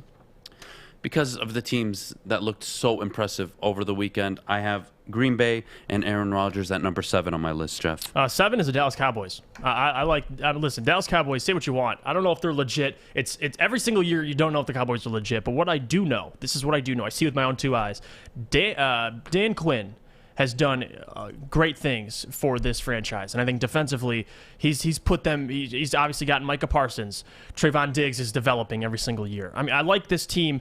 Dak Prescott, with that backfield, you can make a case that, listen, you take Baker Mayfield, he's probably got the best backfield duo, Kareem Hunt, Nick Chubb, got pretty good wide receivers. I like the offensive. I like the Cowboys better. Defensively, the Cleveland Browns probably win that, but I love what the Dallas Cowboys have been putting on paper. Their only loss this season is to the Chargers, 3 points. They just snuck out with a loss there. So they've been playing good. They deserve to be in my top 10. They're 7 for me. So. All right, cool. Number 6, I've got the Tampa Bay Buccaneers. Big win, dominating win over the Miami Dolphins, but I still see glaring issues with this football team. Again, they're notorious for winning big. They just know how to win big. They'll put up 40 on you, but you know what? Again, I don't think this is their year. The secondary is pretty awful. We'll see how they play when their team gets healthy. But right now, I'm going to keep them out of my top 5 at number 6. Jeff, who do you got number 6? Green Bay Packers. Okay. Yep, I have the Green Bay Packers. They're forward 1. Aaron Rodgers looks good. Ever since week 1, they suffered that horrible loss. They couldn't get anything going. Just didn't look like they were just clocked in for work at all. But since then, they look great. Offensively, defensively, they're adding more pieces every single week. And anytime you can help Aaron Rodgers on the other side of the ball, you're doing great things. I mean, it's going to help them out. So the Packers deserve to be, somewhere in that area, and they're 6 for me. So. All right, top 5, Jeff. Start me off. I got Tampa Bay Buccaneers. They are 5 for me, and they've been playing well. They just absolutely destroyed the Dolphins. They had that loss to the Los Angeles Rams. I think that was kind of an anomaly. It exposed their secondary. Their secondary is an issue. They lost Sean Murphy Bunting, but I think they definitely are a top 5 team. You have them, top 6? So either way, they're in that area. They're 5 for me. All right, cool. I've got a team that I had 5 last week. They're going to stay, even though it was an impressive, gutsy win against the Cleveland Browns. I've got the Los Angeles Chargers at number 5 this week in my power rankings. My goodness, Justin Herbert, Brandon Staley, what a job they're doing over there. Justin Herbert looks like the best quarterback in football right now. It's unbelievable, playing at such an exceptional level. Only in his 2nd year. We're going to talk about Patrick Mahomes and Justin Herbert coming up a little later on in the show. Who would you rather have to start your franchise? We'll get to that later. I can't wait for that. But right now, I've got the Chargers, the 5th best team in football. Listen, this is tough for me. At number 4, I have the Los Angeles Chargers, and they are moving up every week on everyone's power rankings because they are putting out great football. Brandon Staley's doing a tremendous job. Not just Brandon Staley, but the front office's ownership from up top. And you got a guy like Justin Herbert who you've hit a home run on, and they've been doing great things. They just had the shootout with the Cleveland Browns. They can compete with anybody in the league offensively. Defensively, they're getting better. Asante Samuel looks good. I'm glad you brought up the front office. Yep. Because when you can do this in the last 4 drafts, you deserve it. Darwin James, Joey Bosa, Justin Herbert, Rashawn Slater, Asante Samuel Jr. All you starters. deserve Good everything. starters. All the props, all the winning they're getting, they freaking deserve it. Because that is how you draft. That is how you build a football team. Good for the Los Angeles Chargers. I like that you have them at 4. Yeah, Tom Telesco is doing a great job over there. I have them at 4, putting respect on their name above the Tampa Bay Buccaneers. I like it a lot. Number 4, the undefeated Arizona Cardinals. I have them number 4 on my list. Again, you can look at their record, Adam. They should be number 1. They should be number 2. I disagree. We smell something funny with them. They beat a rookie quarterback. I'm not going to discredit that they won. But the offense is worrying me. This is the 2nd straight week. They don't look as dynamic. I'm genuinely worried about this team. We've seen it before under Kingsbury and Kyler Murray. They start off hot, and then they just dwindle down for the remainder of the year. Yep. Me personally, I hope that isn't the case this year. A good Arizona football team is really good for the NFL. Kyler Murray, young up-and-coming quarterback. Kingsbury, young up-and-coming coach. I think it's very good dynamic for the league. But right now, I got to keep them at 4. I do have questions about the Arizona Cardinals as a whole. Number 3, Jeff, I've got the Baltimore Ravens. The Baltimore Ravens, decimated by injuries going into the year, and they're sitting pretty at 4-1. Lamar Jackson is in the MVP conversation. He is. The win against Indianapolis. Granted, you can tell me, Adam, they should have lost. Yes, they should have lost. They should have lost on the field goals. They shouldn't have given up a 16-point lead. Yes, I agree with you on everything you're going to tell me. But let me tell you this. As a consistent critic of Lamar Jackson, he answered a very key concern that I had about his game. Can he play when he's down? And he showed it against, you know what, a good Indianapolis Colts team. They're not great, but they're good enough to where he came back down 16 and led his team down there. That, for me, was impressive. Now, he needs to do it in the playoffs, but I'm going to buy more stock into Lamar Jackson than I did previously. What he showed on Monday Night Football was it was a very important step in his evolution. I am happy for him. Again, we talk about great character guys. He's one of them. He just wants it so bad. So tough not to root for him, but I've got to say, Baltimore Ravens, number 3 in my list. I know you have them back at 8, but that performance was too much. They're doing a great job there. Just as a coaching staff and players in general, it's looking really good. They got a tough matchup at home against who else? Los Angeles Chargers. Don't start that defense. That's going to be game of the week, so I can't wait for that. It is. It's going to be great. Right, and they're good. You know what? Next week we're going to revisit this. Could see them moving up because they look good with the injuries they have. I mean, listen, they're trying to replace their backfield. Defensively, all the injuries they have. We know this isn't the same Ravens defense. They look great, but my top 3. At 3, I have the Los Angeles Rams, and this is tough for me because I still believe firmly that the Los Angeles Rams can still get into that best team in the NFL conversation. It's just we're doing this week to week, and we're in, week 6 so far? So I'm giving them the 3 spot. Should I just go through it? Yeah, you can go to number 2. Okay, and then at number 2, I have the Arizona Cardinals, and this is why I have them. It's hard for me, especially we're doing week-to-week basis. They beat the Rams bad. And this, you could say what you want. It was a bad week. It was an off week. It is what it is. They're undefeated. Kyler Murray looks good. To your point, and I agree with this point, we made this before on the show, how long can Kyler Murray play like this, or the team in general? Because last year, we know Kyler Murray, he's elusive, he's quick, takes some punishment when he tries to make plays with his legs.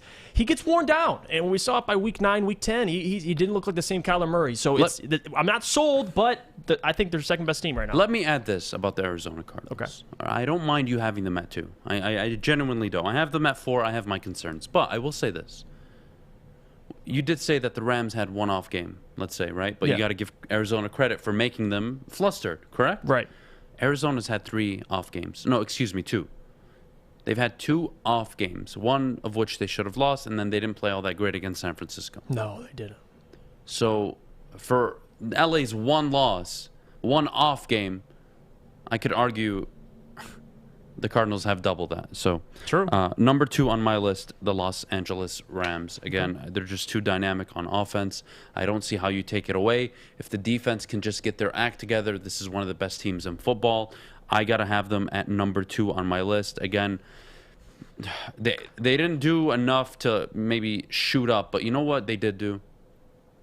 They won on a Thursday night game on the road in Seattle, one of the most difficult places to play, against a team that had won their last 9 Thursday night football games.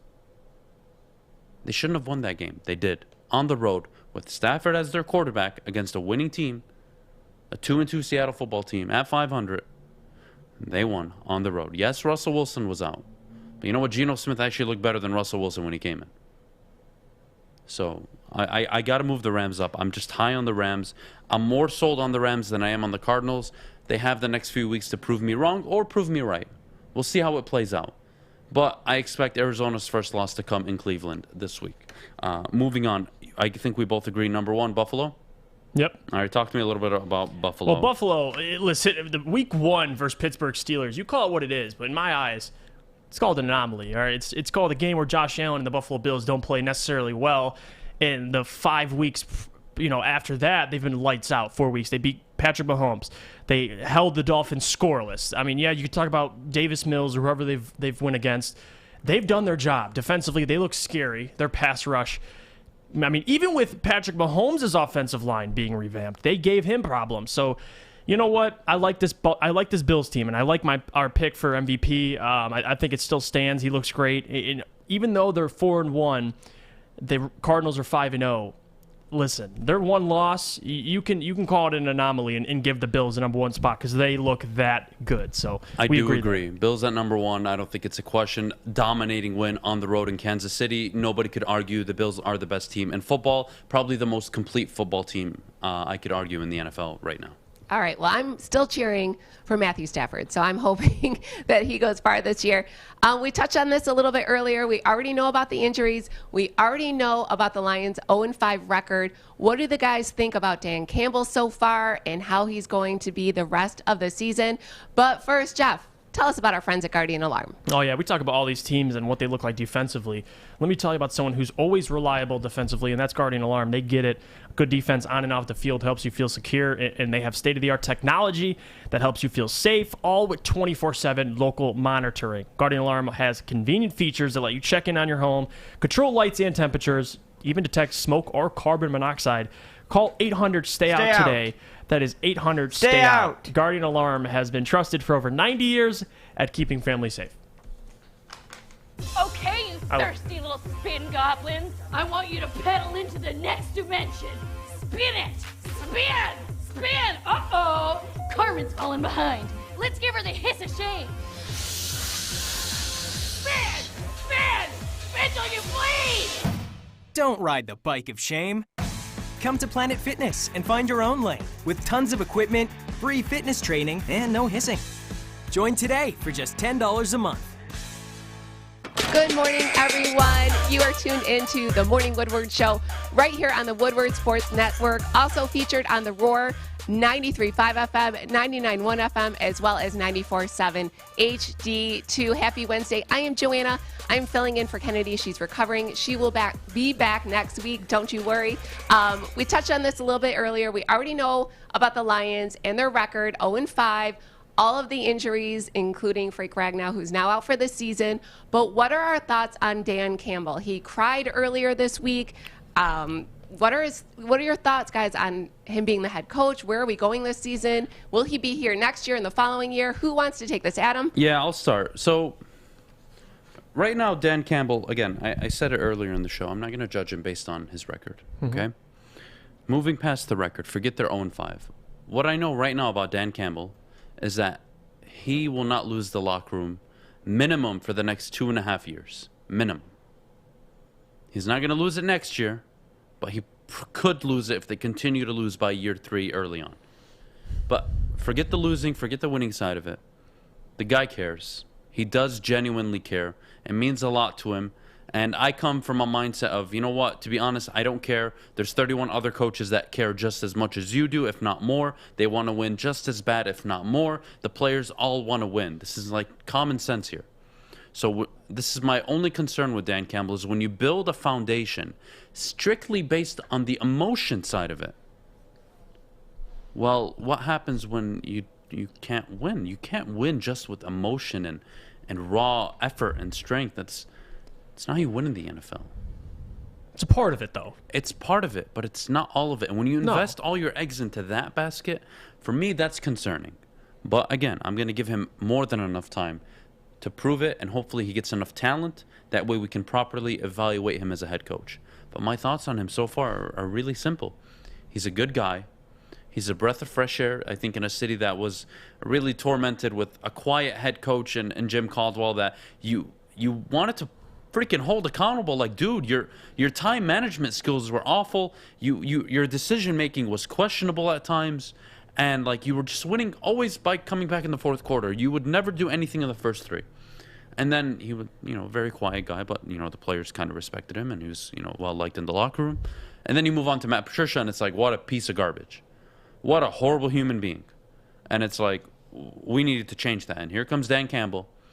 Breath of fresh air, good human being, cares, really wants to do something here in Detroit, wants to put out a winning product. Cool. That's all we know, though, right now. You know nothing about his head coaching ability. You know nothing if he's going to translate long-term into becoming a very good or even great head coach. Is he going to be like a Mike Tomlin? Can he even be that? We'll have to wait and see. Can he garner the talent? Do the Lions have the organizational structure like the Steelers have had, like the Ravens have had, where they can consistently build winners over a 10, 15, 20-year period? Those are the questions you really need to be asking yourself. If you want to judge Dan Campbell right now because they're 0-5, I think it's premature and ridiculous. Even I'm not willing to do that. But that's all I really know about the guy. I've learned nothing about his head coaching ability outside of he can really galvanize a locker room.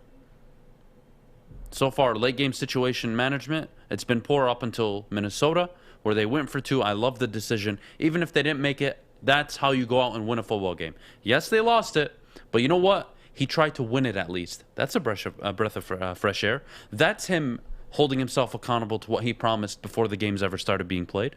That is the Dan Campbell that we were pitched and offered. So far, I don't really have complaints. I do have concerns, but they're not, to the point where I'm going to be calling for his job. Absolutely not. I think it's way too early this year or next year. So, yeah, I think with Dan Campbell, we mutually agree that, this year, the only thing you can really say that you've seen with this team and improvement is they play for Dan Campbell. I mean, the talent on this team, you could argue Jacksonville has more talent. They're both bad teams, but we look better than Jacksonville just in terms of they're competing every single game. Listen, they're in it every single game, and besides the San Francisco one, but even towards the end, they started coming back. So that's what you see out of this team. And I will say this, after you finish this year, if your only takeaway with this there's some pieces that you can work with on this team and develop into something special, but in terms of proven talent, there's not really a whole lot on this team. So I think the only thing you really can get out of this team is being able to play hard. Because in the NFL, like you just said, other coaches care just as much. And I'm sure other players get riled up just as much if Dan Campbell can get them to that point. What matters is what kind of talent do you have around you? If you're doing this rah-rah stuff, you're getting all these talented players getting to go in, they're winning football games, then it's a good thing. But this year, there's no really talent on the football team. I like the offensive line. I like the 2 running backs. TJ Hawkinson's the best piece on this team.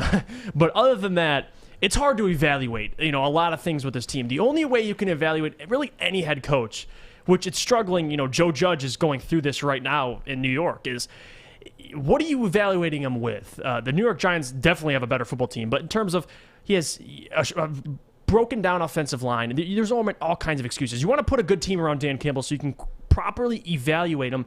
And like you said, it's going to be probably till, we said year 3, but with all these injuries, maybe year 3, 4? I think 4, honestly. And that I don't like that at all. It's not the best, but it's the reality of it. Well, how can you not? Going in, any head coach, you want to give him 3 years, right? Yeah. That's the expectation is year 1, it's a bye year. Year 2, improvement. Year 3, I want to be contending. That's it. Simple evolution. Every NFL team tries this and does this, except the Detroit Lions. Now with Dan Campbell, again, year 1, it's not even just a bye. It's like it never happened. So many injuries, I can't even evaluate the guy. Now, if they come out next year, win 5, 6 games, 7 games, well then, you got something. Okay, that's improvement. Then year 3, 9, maybe even 10 wins. Wow, improvement.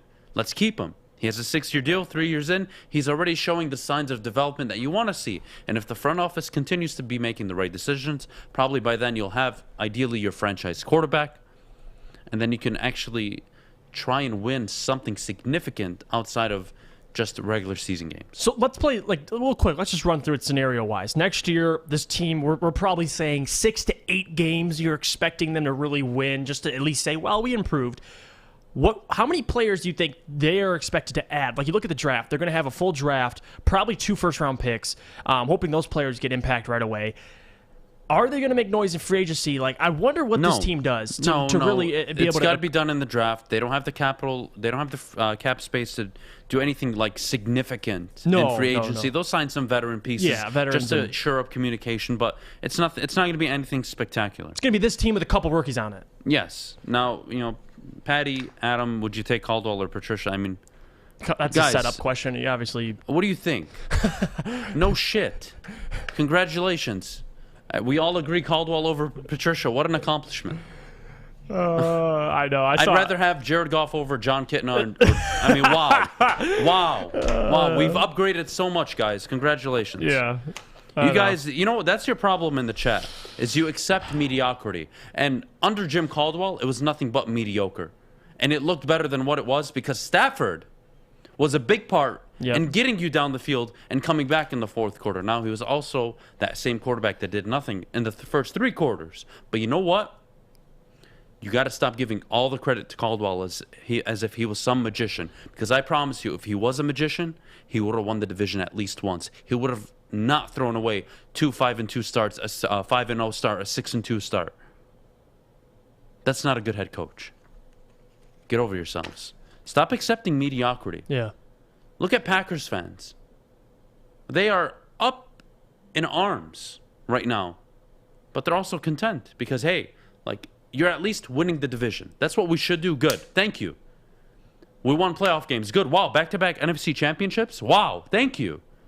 Oh, we lost them both. Heartbreaking losses. You can't win them all. You can't win every year.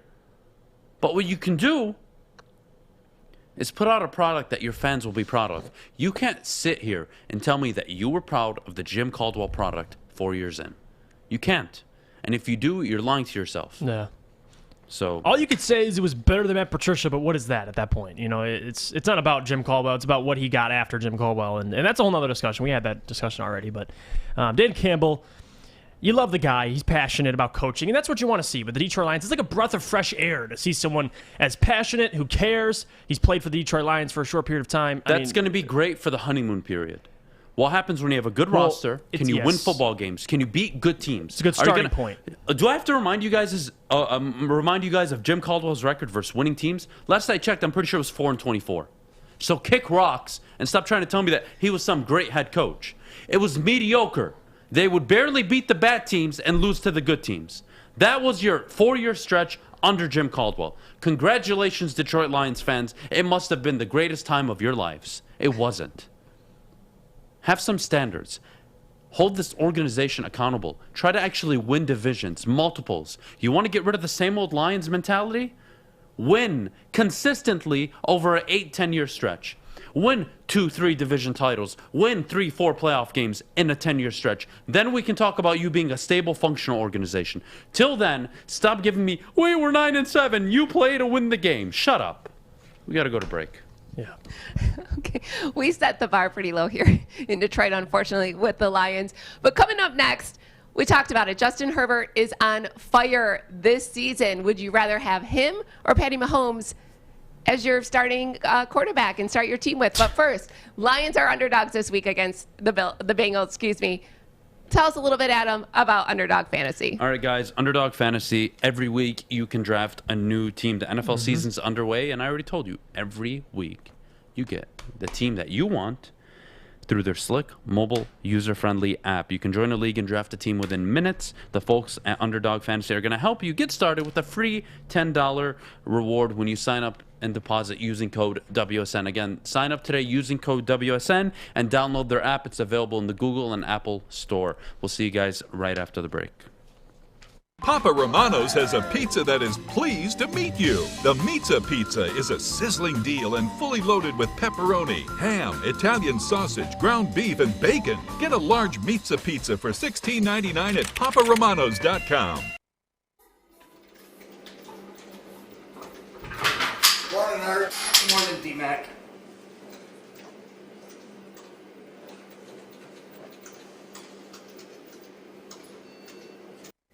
Welcome back. You are tuned into the Morning Woodward Show right here on the Woodward Sports Network. We talked about this a little bit earlier.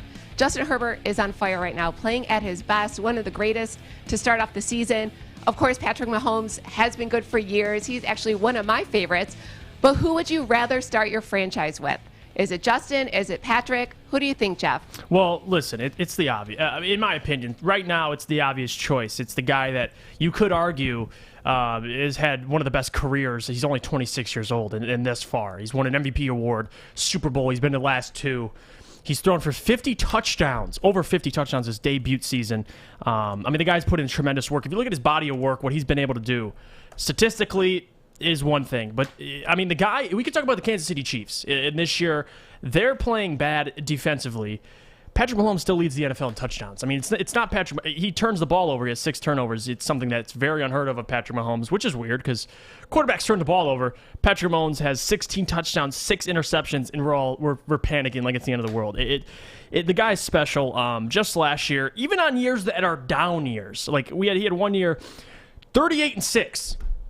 And that just goes over people's heads. It's unbelievable what Patrick Mahomes has been able to do. He's only been in the league, 5 seasons. He sat out, obviously, the first couple seasons.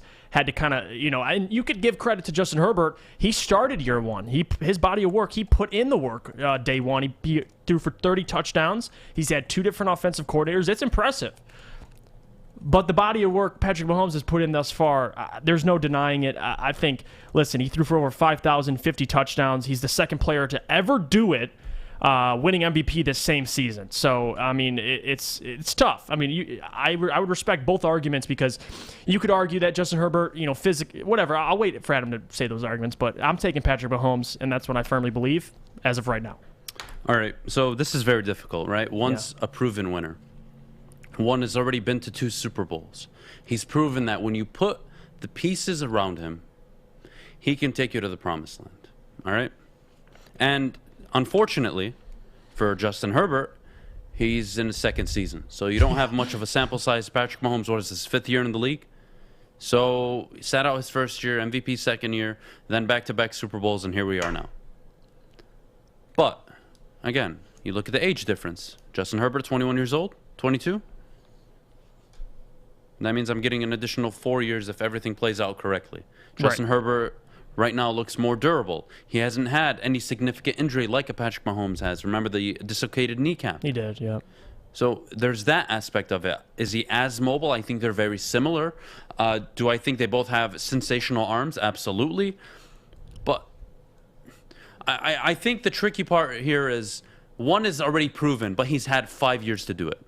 The other is barely into his 2nd season, but is absolutely torching the league, setting records, in conversations with quarterbacks that are in the Hall of Fame, similar to what Mahomes did. Mm-hmm. So, if I'm honest, the problem is I have a crush on Justin Herbert right now. So I'm kind of biased. I swear. I really do. I have a huge crush on Herbert and Brandon Staley. I mean, guys, you look at peak Patrick Mahomes years under Andy Reid. Did you ever see them going for it on 4th and 7 in their own territory? I know. I know. Look, again, it could be the trend of now, and Adam, you're talking out. No, hear me out, please. You can argue that Patrick Mahomes hasn't had a run game. Well, he has Andy Reid. Brandon Staley's a defensive-minded guru.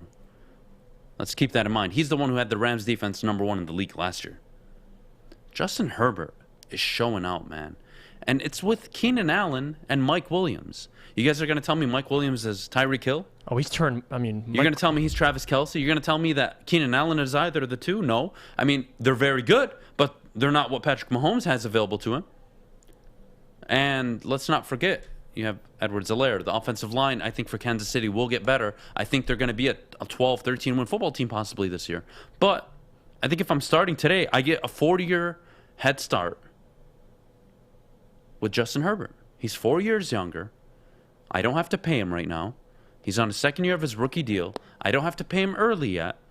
I like the idea of having Justin Herbert. I think I could make a very similar run that the Chiefs made. And let's context what the Chiefs have done. 3 AFC championship appearances, 2 Super Bowl appearances, 1 win. May I remind you, they were outplayed in 7 of the 8 quarters in those Super Bowls. It's not like the Chiefs are some dynasty. It's not like they're the Patriots dynasty, the Steelers dynasty, the Cowboys dynasty. They've only won 1 Super Bowl. They've been to 2. But it's not like there's some unbelievable, unbeatable, like a team you've never seen before. Right. So, put that into context a little bit before we, throw Mahomes into the GOAT conversation. I think it's closer than people want to admit it is. I've got to say, if I'm taking one or the other, I'm going to take the guy that's 4 years younger. Although I will say, Patrick Mahomes has proven he can get me to the promised land. Justin Herbert hasn't, and I got to be fair and say that. It's very difficult for me to even argue against that, Jeff. But I like Herbert a lot. I would prefer Herbert, I've got to say. What do you think? Yeah, well, this is the tough question that we have to answer, and I'm glad we have it on the show today because it's an interesting conversation. With Patrick Mahomes, my point is, yes, he's more proven because it's the age thing. Like you're saying, you can't fault Justin Herbert. He's a second-year player. Patrick Mahomes is in his, fifth, sixth year. So there is that. Justin Herbert has more room to grow. He looks very good already. He didn't have to sit down his rookie year or his first year in the NFL. He came out and played. But it's when you look at stats like this, Patrick Mahomes will play in 2 Super Bowls before ever losing an NFL game by more than one possession. Now that's obviously went away, but the guy, before even, it's more than just you put talent around him, you win games. You dominate. And you could call it Andy Reid was probably the best thing that ever happened to him, having a play caller like that, Eric Bieniemy, guys like that. But I just think as an individual talent, I like what Patrick Mahomes can do off script. I like what I got in Patrick Mahomes. I think I like the body of work Justin Herbert's put in only 2 seasons in, and he looks very promising. But he looks just as good as Mahomes did year 2. No, seriously. Yeah, he's on pace to throw for over 50 touchdowns. It's very close. Like, if you guys want to take Patrick Mahomes, I'm cool with it. Like, I totally respect it. Patrick Mahomes, it's not out of left field for me. Yeah. But I gotta say, Justin Herbert right now. When have you seen this outside of Patrick Mahomes? That is some rare company. I like what I'm seeing out of Justin Herbert. I do want to address the Lions right now. We got to pivot into the Lions, and really it's about this whole Jim Caldwell argument happening in our chat. Guys, you keep saying I miss being mediocre. That's the problem. Where's the standards? Where's the standards of I want to compete for the division every other year? Where's I want to win the division every 3 years? So in a 10-year stretch, I've won it 3-4 times. Where's that expectation? Well, Adam, we've never. Well, that's the point. You've never done it. So why are you going to sit here and defend a coach who gave you 2 9-7 seasons and took a Schwartz roster and they were 11-5 year 1 with a top defense and then they regressed statistically every year since? That's who we're going to rely on, right? That's our Lord and Savior. You want me to talk about Matt Patricia? Why? He's a bum. He's a loser. He was awful.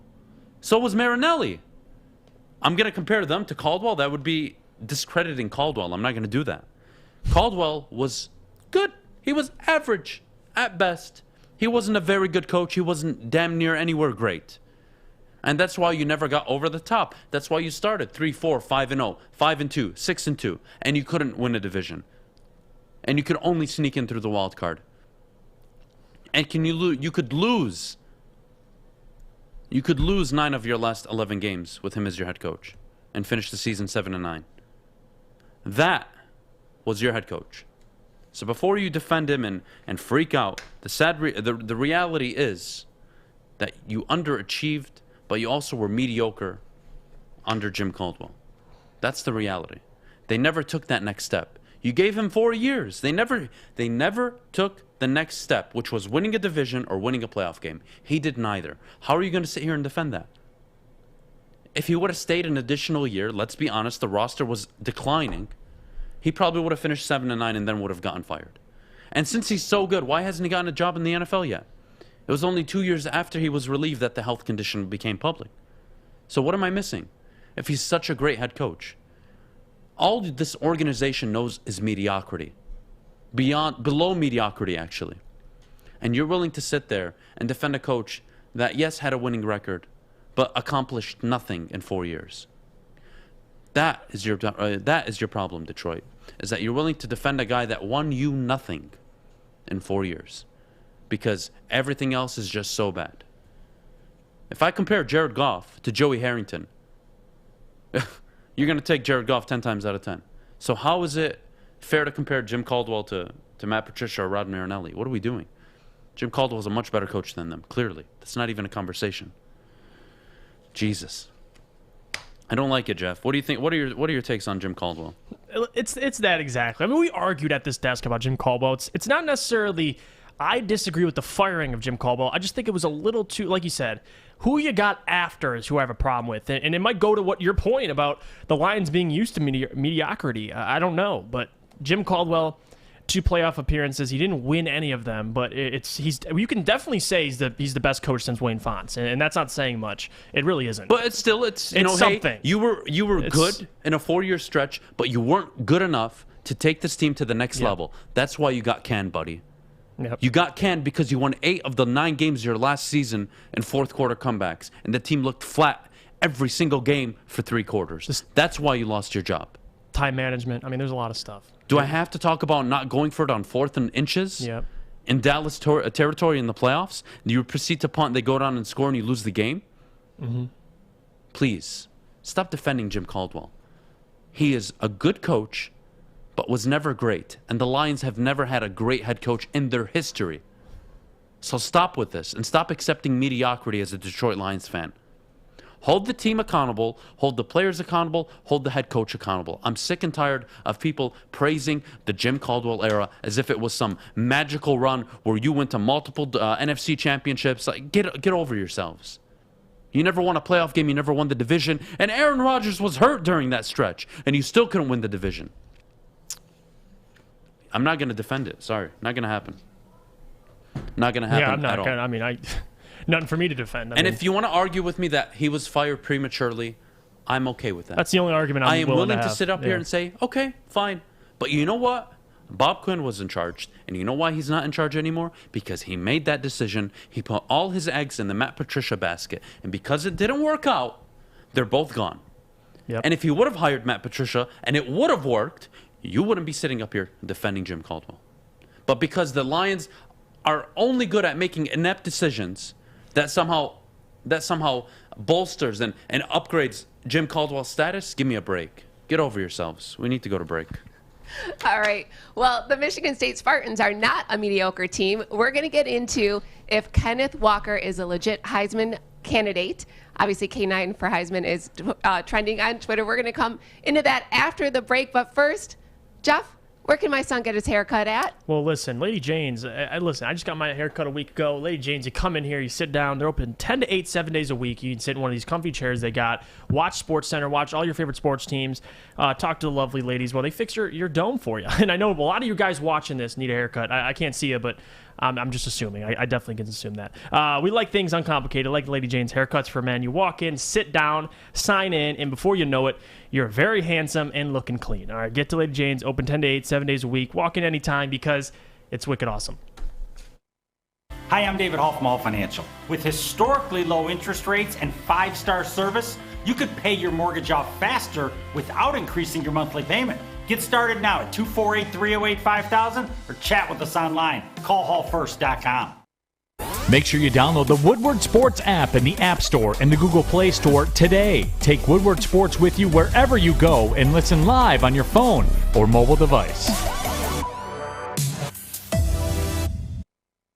Good morning. Thanks for tuning in to the Morning Woodward Show right here on the Woodward Sports Network. The Spartans are hot this season, 6-0. I don't think many people expected that. Of course, I'm an alum, so I did expect that, as I do every year. I bleed the green and white.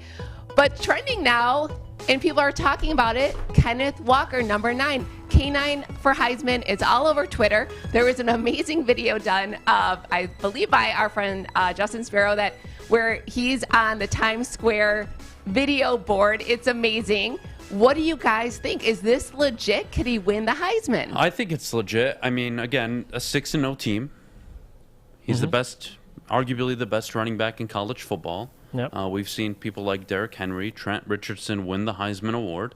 I don't see how this is too far-fetched to say that he's a Heisman frontrunner. I don't think anybody's playing better than he is right now. He showed up in all the road games that he has played in, averaging over 150 yards in road games. The guy is a problem. He's legit. Jeff, what do you think of Kenneth Walker? I mean, yeah, RB1. K9 is the RB1 of an undefeated program. It has multiple 200-plus yard rushing games under his belt, multiple touchdown games.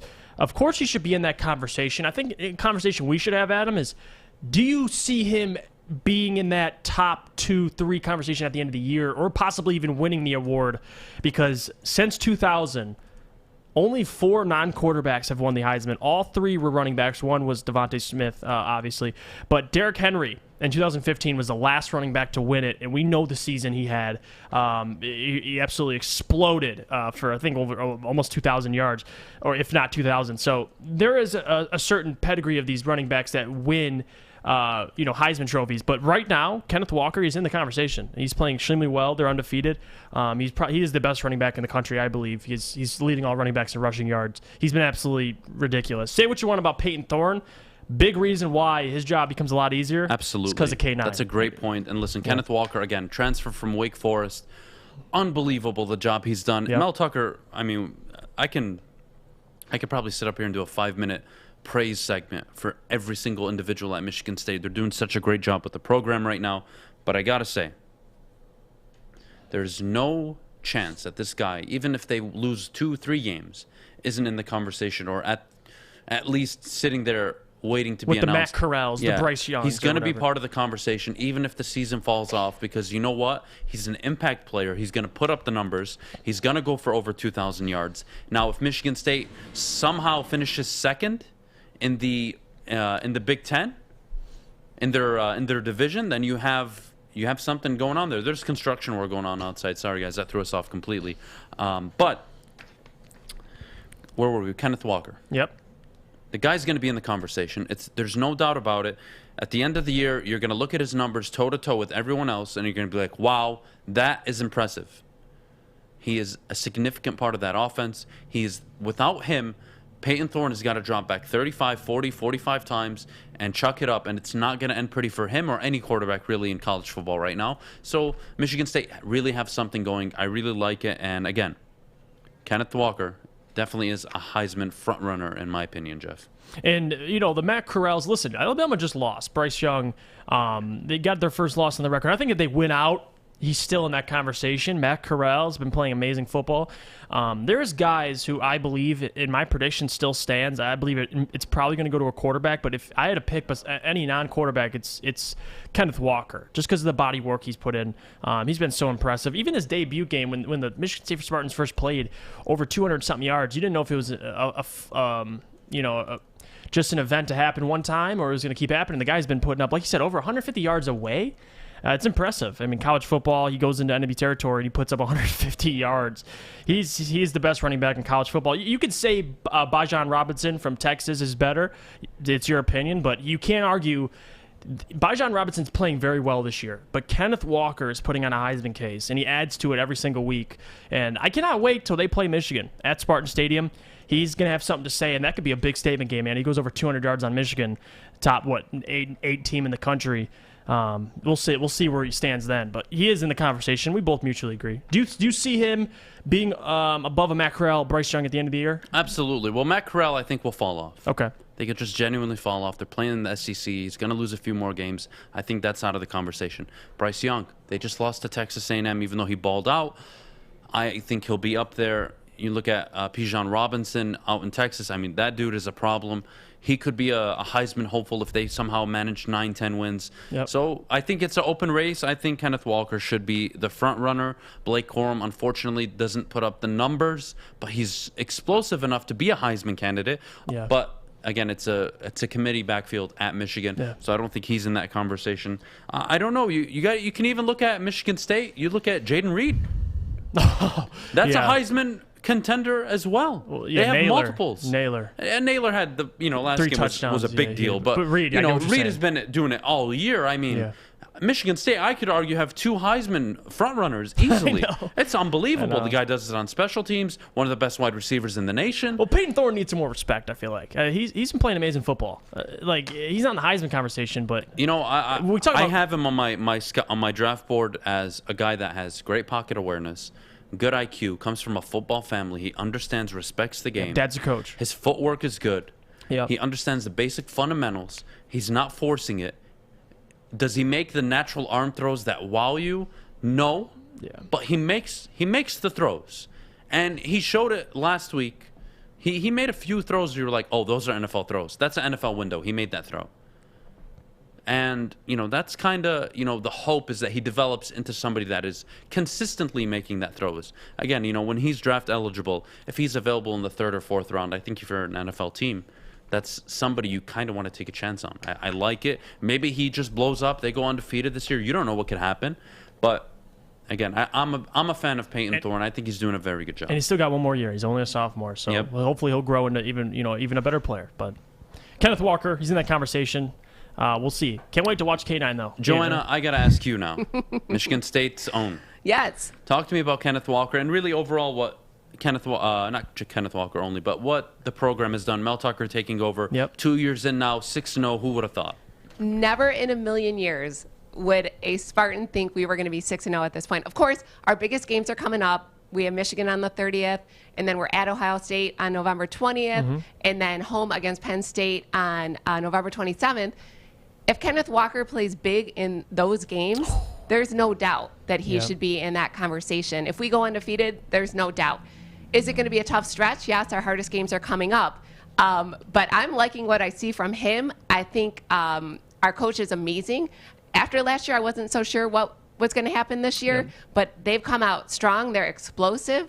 I mean, this is a Spartan season, and I am so excited. All my neighbors know I'm a Spartan because I have had the doors open, and I'm constantly cheering and yelling. So this is going to be fun to watch as the season winds down. But coming up next, we're going to go from being happy talking about the Spartans to probably being in a bad mood talking about the Lions. How can we label this season a success? The guys are going to tell us their thoughts. First, though, Adam, what do we have going on Friday night with high school football? Ooh, we got the PSL championship game between Cass Tech and King. We'll be hosting our Friday night clash, sponsored by Planet Fitness, brought to you by Woodward Sports and The Prep on Facebook, YouTube, and Twitter, starting at 9 p.m. Why? We want to showcase the best high schools and the best athletes available in the state of Michigan. So excited for this week's matchup, but I also got to tell you about what goes on Sundays, guys. Lions pregame show. Home game against Cincinnati. We'll be down at the Tin Roof from 11 a.m. to 1 p.m. Join us, please. You're going to have Braylon Edwards, Joy Bell, Neil Rule. The gang will be down there. Ryan Ermani, Maz is going to be down there. We're going to be doing a broadcast, simulcast with the Riff as well. We'll be on the radio. Lots of fun. Great energy. Guys, again, it's outside. Hopefully it's outside. We'll see how the weather plays out. Worst case, we go indoors. But still, it's a great time. Get some drinks. Come join the show. We'll be doing a pregame show, interviewing fans, giving away cool prizes. Sundays are very fun. Excited for this one. Maybe the Lions get their first one against Cincinnati. Who knows? We'll see you guys right after the break. Tony is a third-generation logger that has a simple, practical approach to life and work. That's why his Coast DX342 knife is perfect for him. The stainless steel blade is rust-resistant and made for all-weather use. And the double roll-lock safety ensures that it will never inadvertently close when he doesn't want it to. That's why Coast is trusted tough. Fellas, football season is here. It's time to make your grooming experience easy like Sunday morning. Get to Lady Jane's Haircuts for Men. Walk in, relax, watch your favorite team play, and before you know it, your hair will be game ready. Get to Lady Jane's, open 10 to 8, 7 days a week. Walk in anytime. It's wicked awesome. Welcome back. You are tuned into the Morning Woodward Show right here on the Woodward Sports Network. We are flipping it back to the Detroit Lions. We're 0-5, still a lot of games to play though, but also suffering a lot of injuries. Guys, what do the Lions need to do to make this season a success? Well, the Lions need to do a couple things, and we alluded to it earlier, and it's pretty much this. Player development, improvement schematically as well as individually. Start to see kind of the culture flourish is what Dan Campbell, I'm sure, expects, and he already has. You see players playing harder for him and putting out pretty good results on the football field for a team that has not a lot of talent at all. But it really starts back to the individual point. Penei Sewell, you want to see him mold into a franchise player, someone that you keep around your franchise for maybe his whole career. But more importantly, the rest of the rookies kind of molding into their roles on the football team. Amon-Ra St. Brown, I said a hot take this week, actually, Monday. I said he's going to lead all wide receivers in receiving yards. Now you got Quintez out, Tyrell out. My prediction's kind of looking pretty good, and I'm hoping guys like that step up and play really well for the Detroit Lions. That's what you kind of label as a success. Not if the Lions go 3-14, 5-12. It doesn't matter. It's more so about, well, it does matter if you're winning games, by the way, but we're not going to judge Dan Campbell off that. It's more so what are you putting on the football field? Are you throwing less of these? Are you throwing less? Do we see less of those going on in the football field? That's what I want to see. I want to see the football team play, as neat as they've been playing. You just barely sneak out against a Minnesota Vikings team. You almost beat them. You lose to the Ravens on a record-setting 66-yard field goal. I mean, those are the things you want to see. I mean, what's your defense look like without all these players? Now you got a chance for, now that you have a lot of starters injured, this is the chance to bring in free agents, see what the they can do, and then see if you want to keep them around, which they've been doing. They just signed, I forget his name, off of the Steelers practice squad, someone who's pretty promising. He's younger. They're making moves. They're doing what they're supposed to do, but it goes back to what we said earlier, Adam. It's player development. What does your rookies look like? And not even just rookies. Like Tracy Walker, look what he's been able to do this year. He's the second-graded safety, highest-graded safety on PFF this week. So that's what you want to see, individual improvement, so that next year you can carry that momentum into next year and hopefully start better, out earlier in the year. Hopefully we won't have the 6th hardest schedule in the NFL. You never know, but that's what you want to see. Is Penei Sewell giving up sacks at week 16, week 17? Is he still look just as bad? Does Amon-Ra St. Brown, does he look even better week 16, week 17? That's what those are the main things you're taking away. I'm going to be honest, you notice how I went that whole entire segment, didn't bring up Jared Goff? Because that's not who you're evaluating. You know what you have in Jared Goff. That you know exactly who you have in Jared Goff. Other players, the players that you're probably going to have more than 2 years, that's who you evaluate. And I think we pretty much mutually agree. We talk about this all the time. That's what you're looking for. That's exactly what you're looking for. Listen, what you're going to take, how you're going to label the season a success is that this team doesn't have any more injuries. Honestly, this is getting really bad. Sewell needs to play the whole season. DeAndre Swift, Jamal Williams, hopefully they stay healthy. Hawkinson has a good year. You're just going to look for the guys that you can evaluate, and hopefully they play well. That's all you can ask for. That's all you can hope for. There's nothing else. If you're going to look for the win-loss record as a barometer of how well the season went, you're going to be very disappointed at the end of the year. Don't look at the win-loss record. Look at, did TJ Hawkinson take that next step? Right now, it's been kind of difficult. He's getting doubled and really getting covered with bracket coverage. Every time he runs for a route, it's very difficult for him. There's always 2 people near him. And you know Jared Goff, guys, by now. It's been 5 games. If the wide receiver isn't 2, 3, 4 yards open, he's not making the throw. He's not going to test a tight window. That's just not who Jared Goff is. He's going to check it down, throw it away, or take a sack, or just throw an interception. It's one of the 4, unfortunately. True. So, again, how do you label this season a success? Ideally, Penei Sewell develops and plays well. Hopefully. You need that to happen. You need the linebacking core to continue to grow. The defensive line, do they get better? Your defensive tackles, are they getting better? Are you getting better play out of your offensive line, even though it's hit with injuries right now? Taylor Decker, does he come back, increase his stock value? Mm-hmm. You look at Amon-Ra St. Brown. Is he the favorite? Probably to lead the team in receiving yards, but what does he finish with? 60 catches, 750 yards? I mean, where's the number at the end of the year? Ideally, It's something like that, and you can be like, wow, this is an asset we can use in moving forward. He'll only continue to grow. DeAndre Swift. He's been a nightmare in 3 of the 5 games this year. I think you got to get more out of him. Turn him into that feature solid back that teams just have to game plan for, because you don't want them just game planning for TJ Hawkinson. It's really difficult. So again, Detroit needs to fall back and do what they can do best, in my opinion, which is run the football. They need to get back to that. They need to take a page out of the Cleveland Browns playbook, and they need to set up Jared Goff and play action rollout passes where he can hit TJ Hawkinson on a deep crossing route, and hopefully that turns into something. That's what you need to do if you're the Detroit Lions, if you want to have a successful season. Joanna, I have to ask you the same thing. What is it going to take for the Detroit Lions to be a successful team this year? What's your barometer or measurement of success for this team? That's a tough question. That's a tough question. I honestly think going forward, we have to get a couple good wins, and we can't continue to lose these close games with these field goals. Yep. We got to be up by, a touchdown or by 10 so we can end the game strong and not have that nail biter with, are they going to make a field goal and we're going to lose? Right. Which I was at the first one. The record one? Yes. Oh, yes. That would have. So here I am thinking we're going to win, and no, we're not going to win.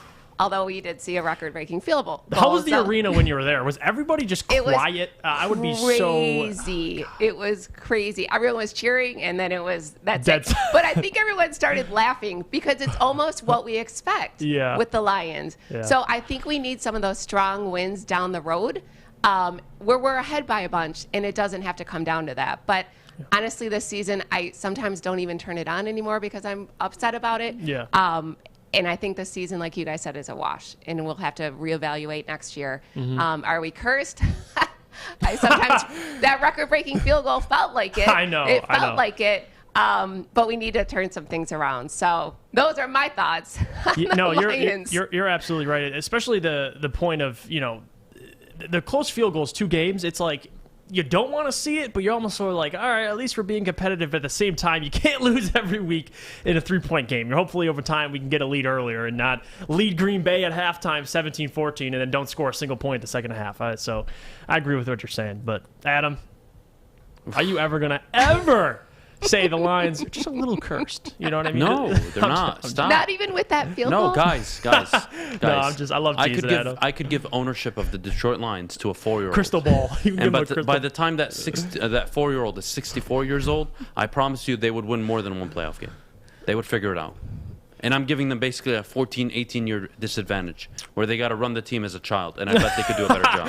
I mean, my son has a lot of fantasy teams. He's 11. I don't know that there's money involved with it, but he is more into watching his fantasy teams than watching the Lions because he's even upset, and he's only 11, and he already feels the pain of being a Lions fan. You know what's funny? It's like molding the younger generation as well into not liking the Lions, because I was the same way. You grow up, my little brother barely likes watching football. You get him into fantasy football, and they're like, well, the Lions are 0-5. Let me just go watch my fantasy team. And I'm like, hey, you're not wrong. I watch all my fantasy players. Sometimes I'll watch them over the Lions. Don't count me, but it is what it is. You like watching all the teams in the league, but yeah, hopefully, I think the Lions over the next couple of weeks, hopefully this Sunday, we get a win. I have a good feeling about this Sunday. I really do. I feel like they're going to pull it off this Sunday. I'm planning on going. There you go. So I'm hoping I'm not bad luck because the last game I was at was a record. Yeah. Field goal. If they lose by a field goal, we're going to have to talk. I mean, it's something you should not be going to these games. But listen. I do think they'll turn it around this weekend. I feel our first win coming, and hopefully on Monday, lots to talk about of exciting news with the Lions. Yep. Yeah. If we get a win Sunday, especially, me and Adam are going to have an interesting show because every single week, Monday, we're just like, oh, yep, they're winless still. But here's what we could take away from it. You want them to win eventually, and if they can get a win this Sunday against the Cincinnati Bengals, it's an impressive win. They almost took down the Green Bay Packers if they didn't miss 18 field goals that game. But nonetheless, the Lions, Dan Campbell, say what you want. People gave him crap for crying. It shows, in my opinion, shows passion. It shows someone who actually cares. Because Dan Campbell's never been a coordinator. He's never been a stale Matt Patricia type of guy who's just very by the books, going to give you straight answers. Dan Campbell's a player. He understands when the team loses, it's probably affecting him, if not more than the rest of the team and the players. Because I'm sure all the players were heartbroken after losing, against Minnesota. But it hurt Dan, and especially it shows. He sees what these guys are able to do and what they put in, all the work they put in practice. And you go out, you play your absolute heart out when no one expects you to win. Because me and Adam sat up here and we're like, listen, Minnesota's gonna sweep the floor with them. I mean, that's what we said.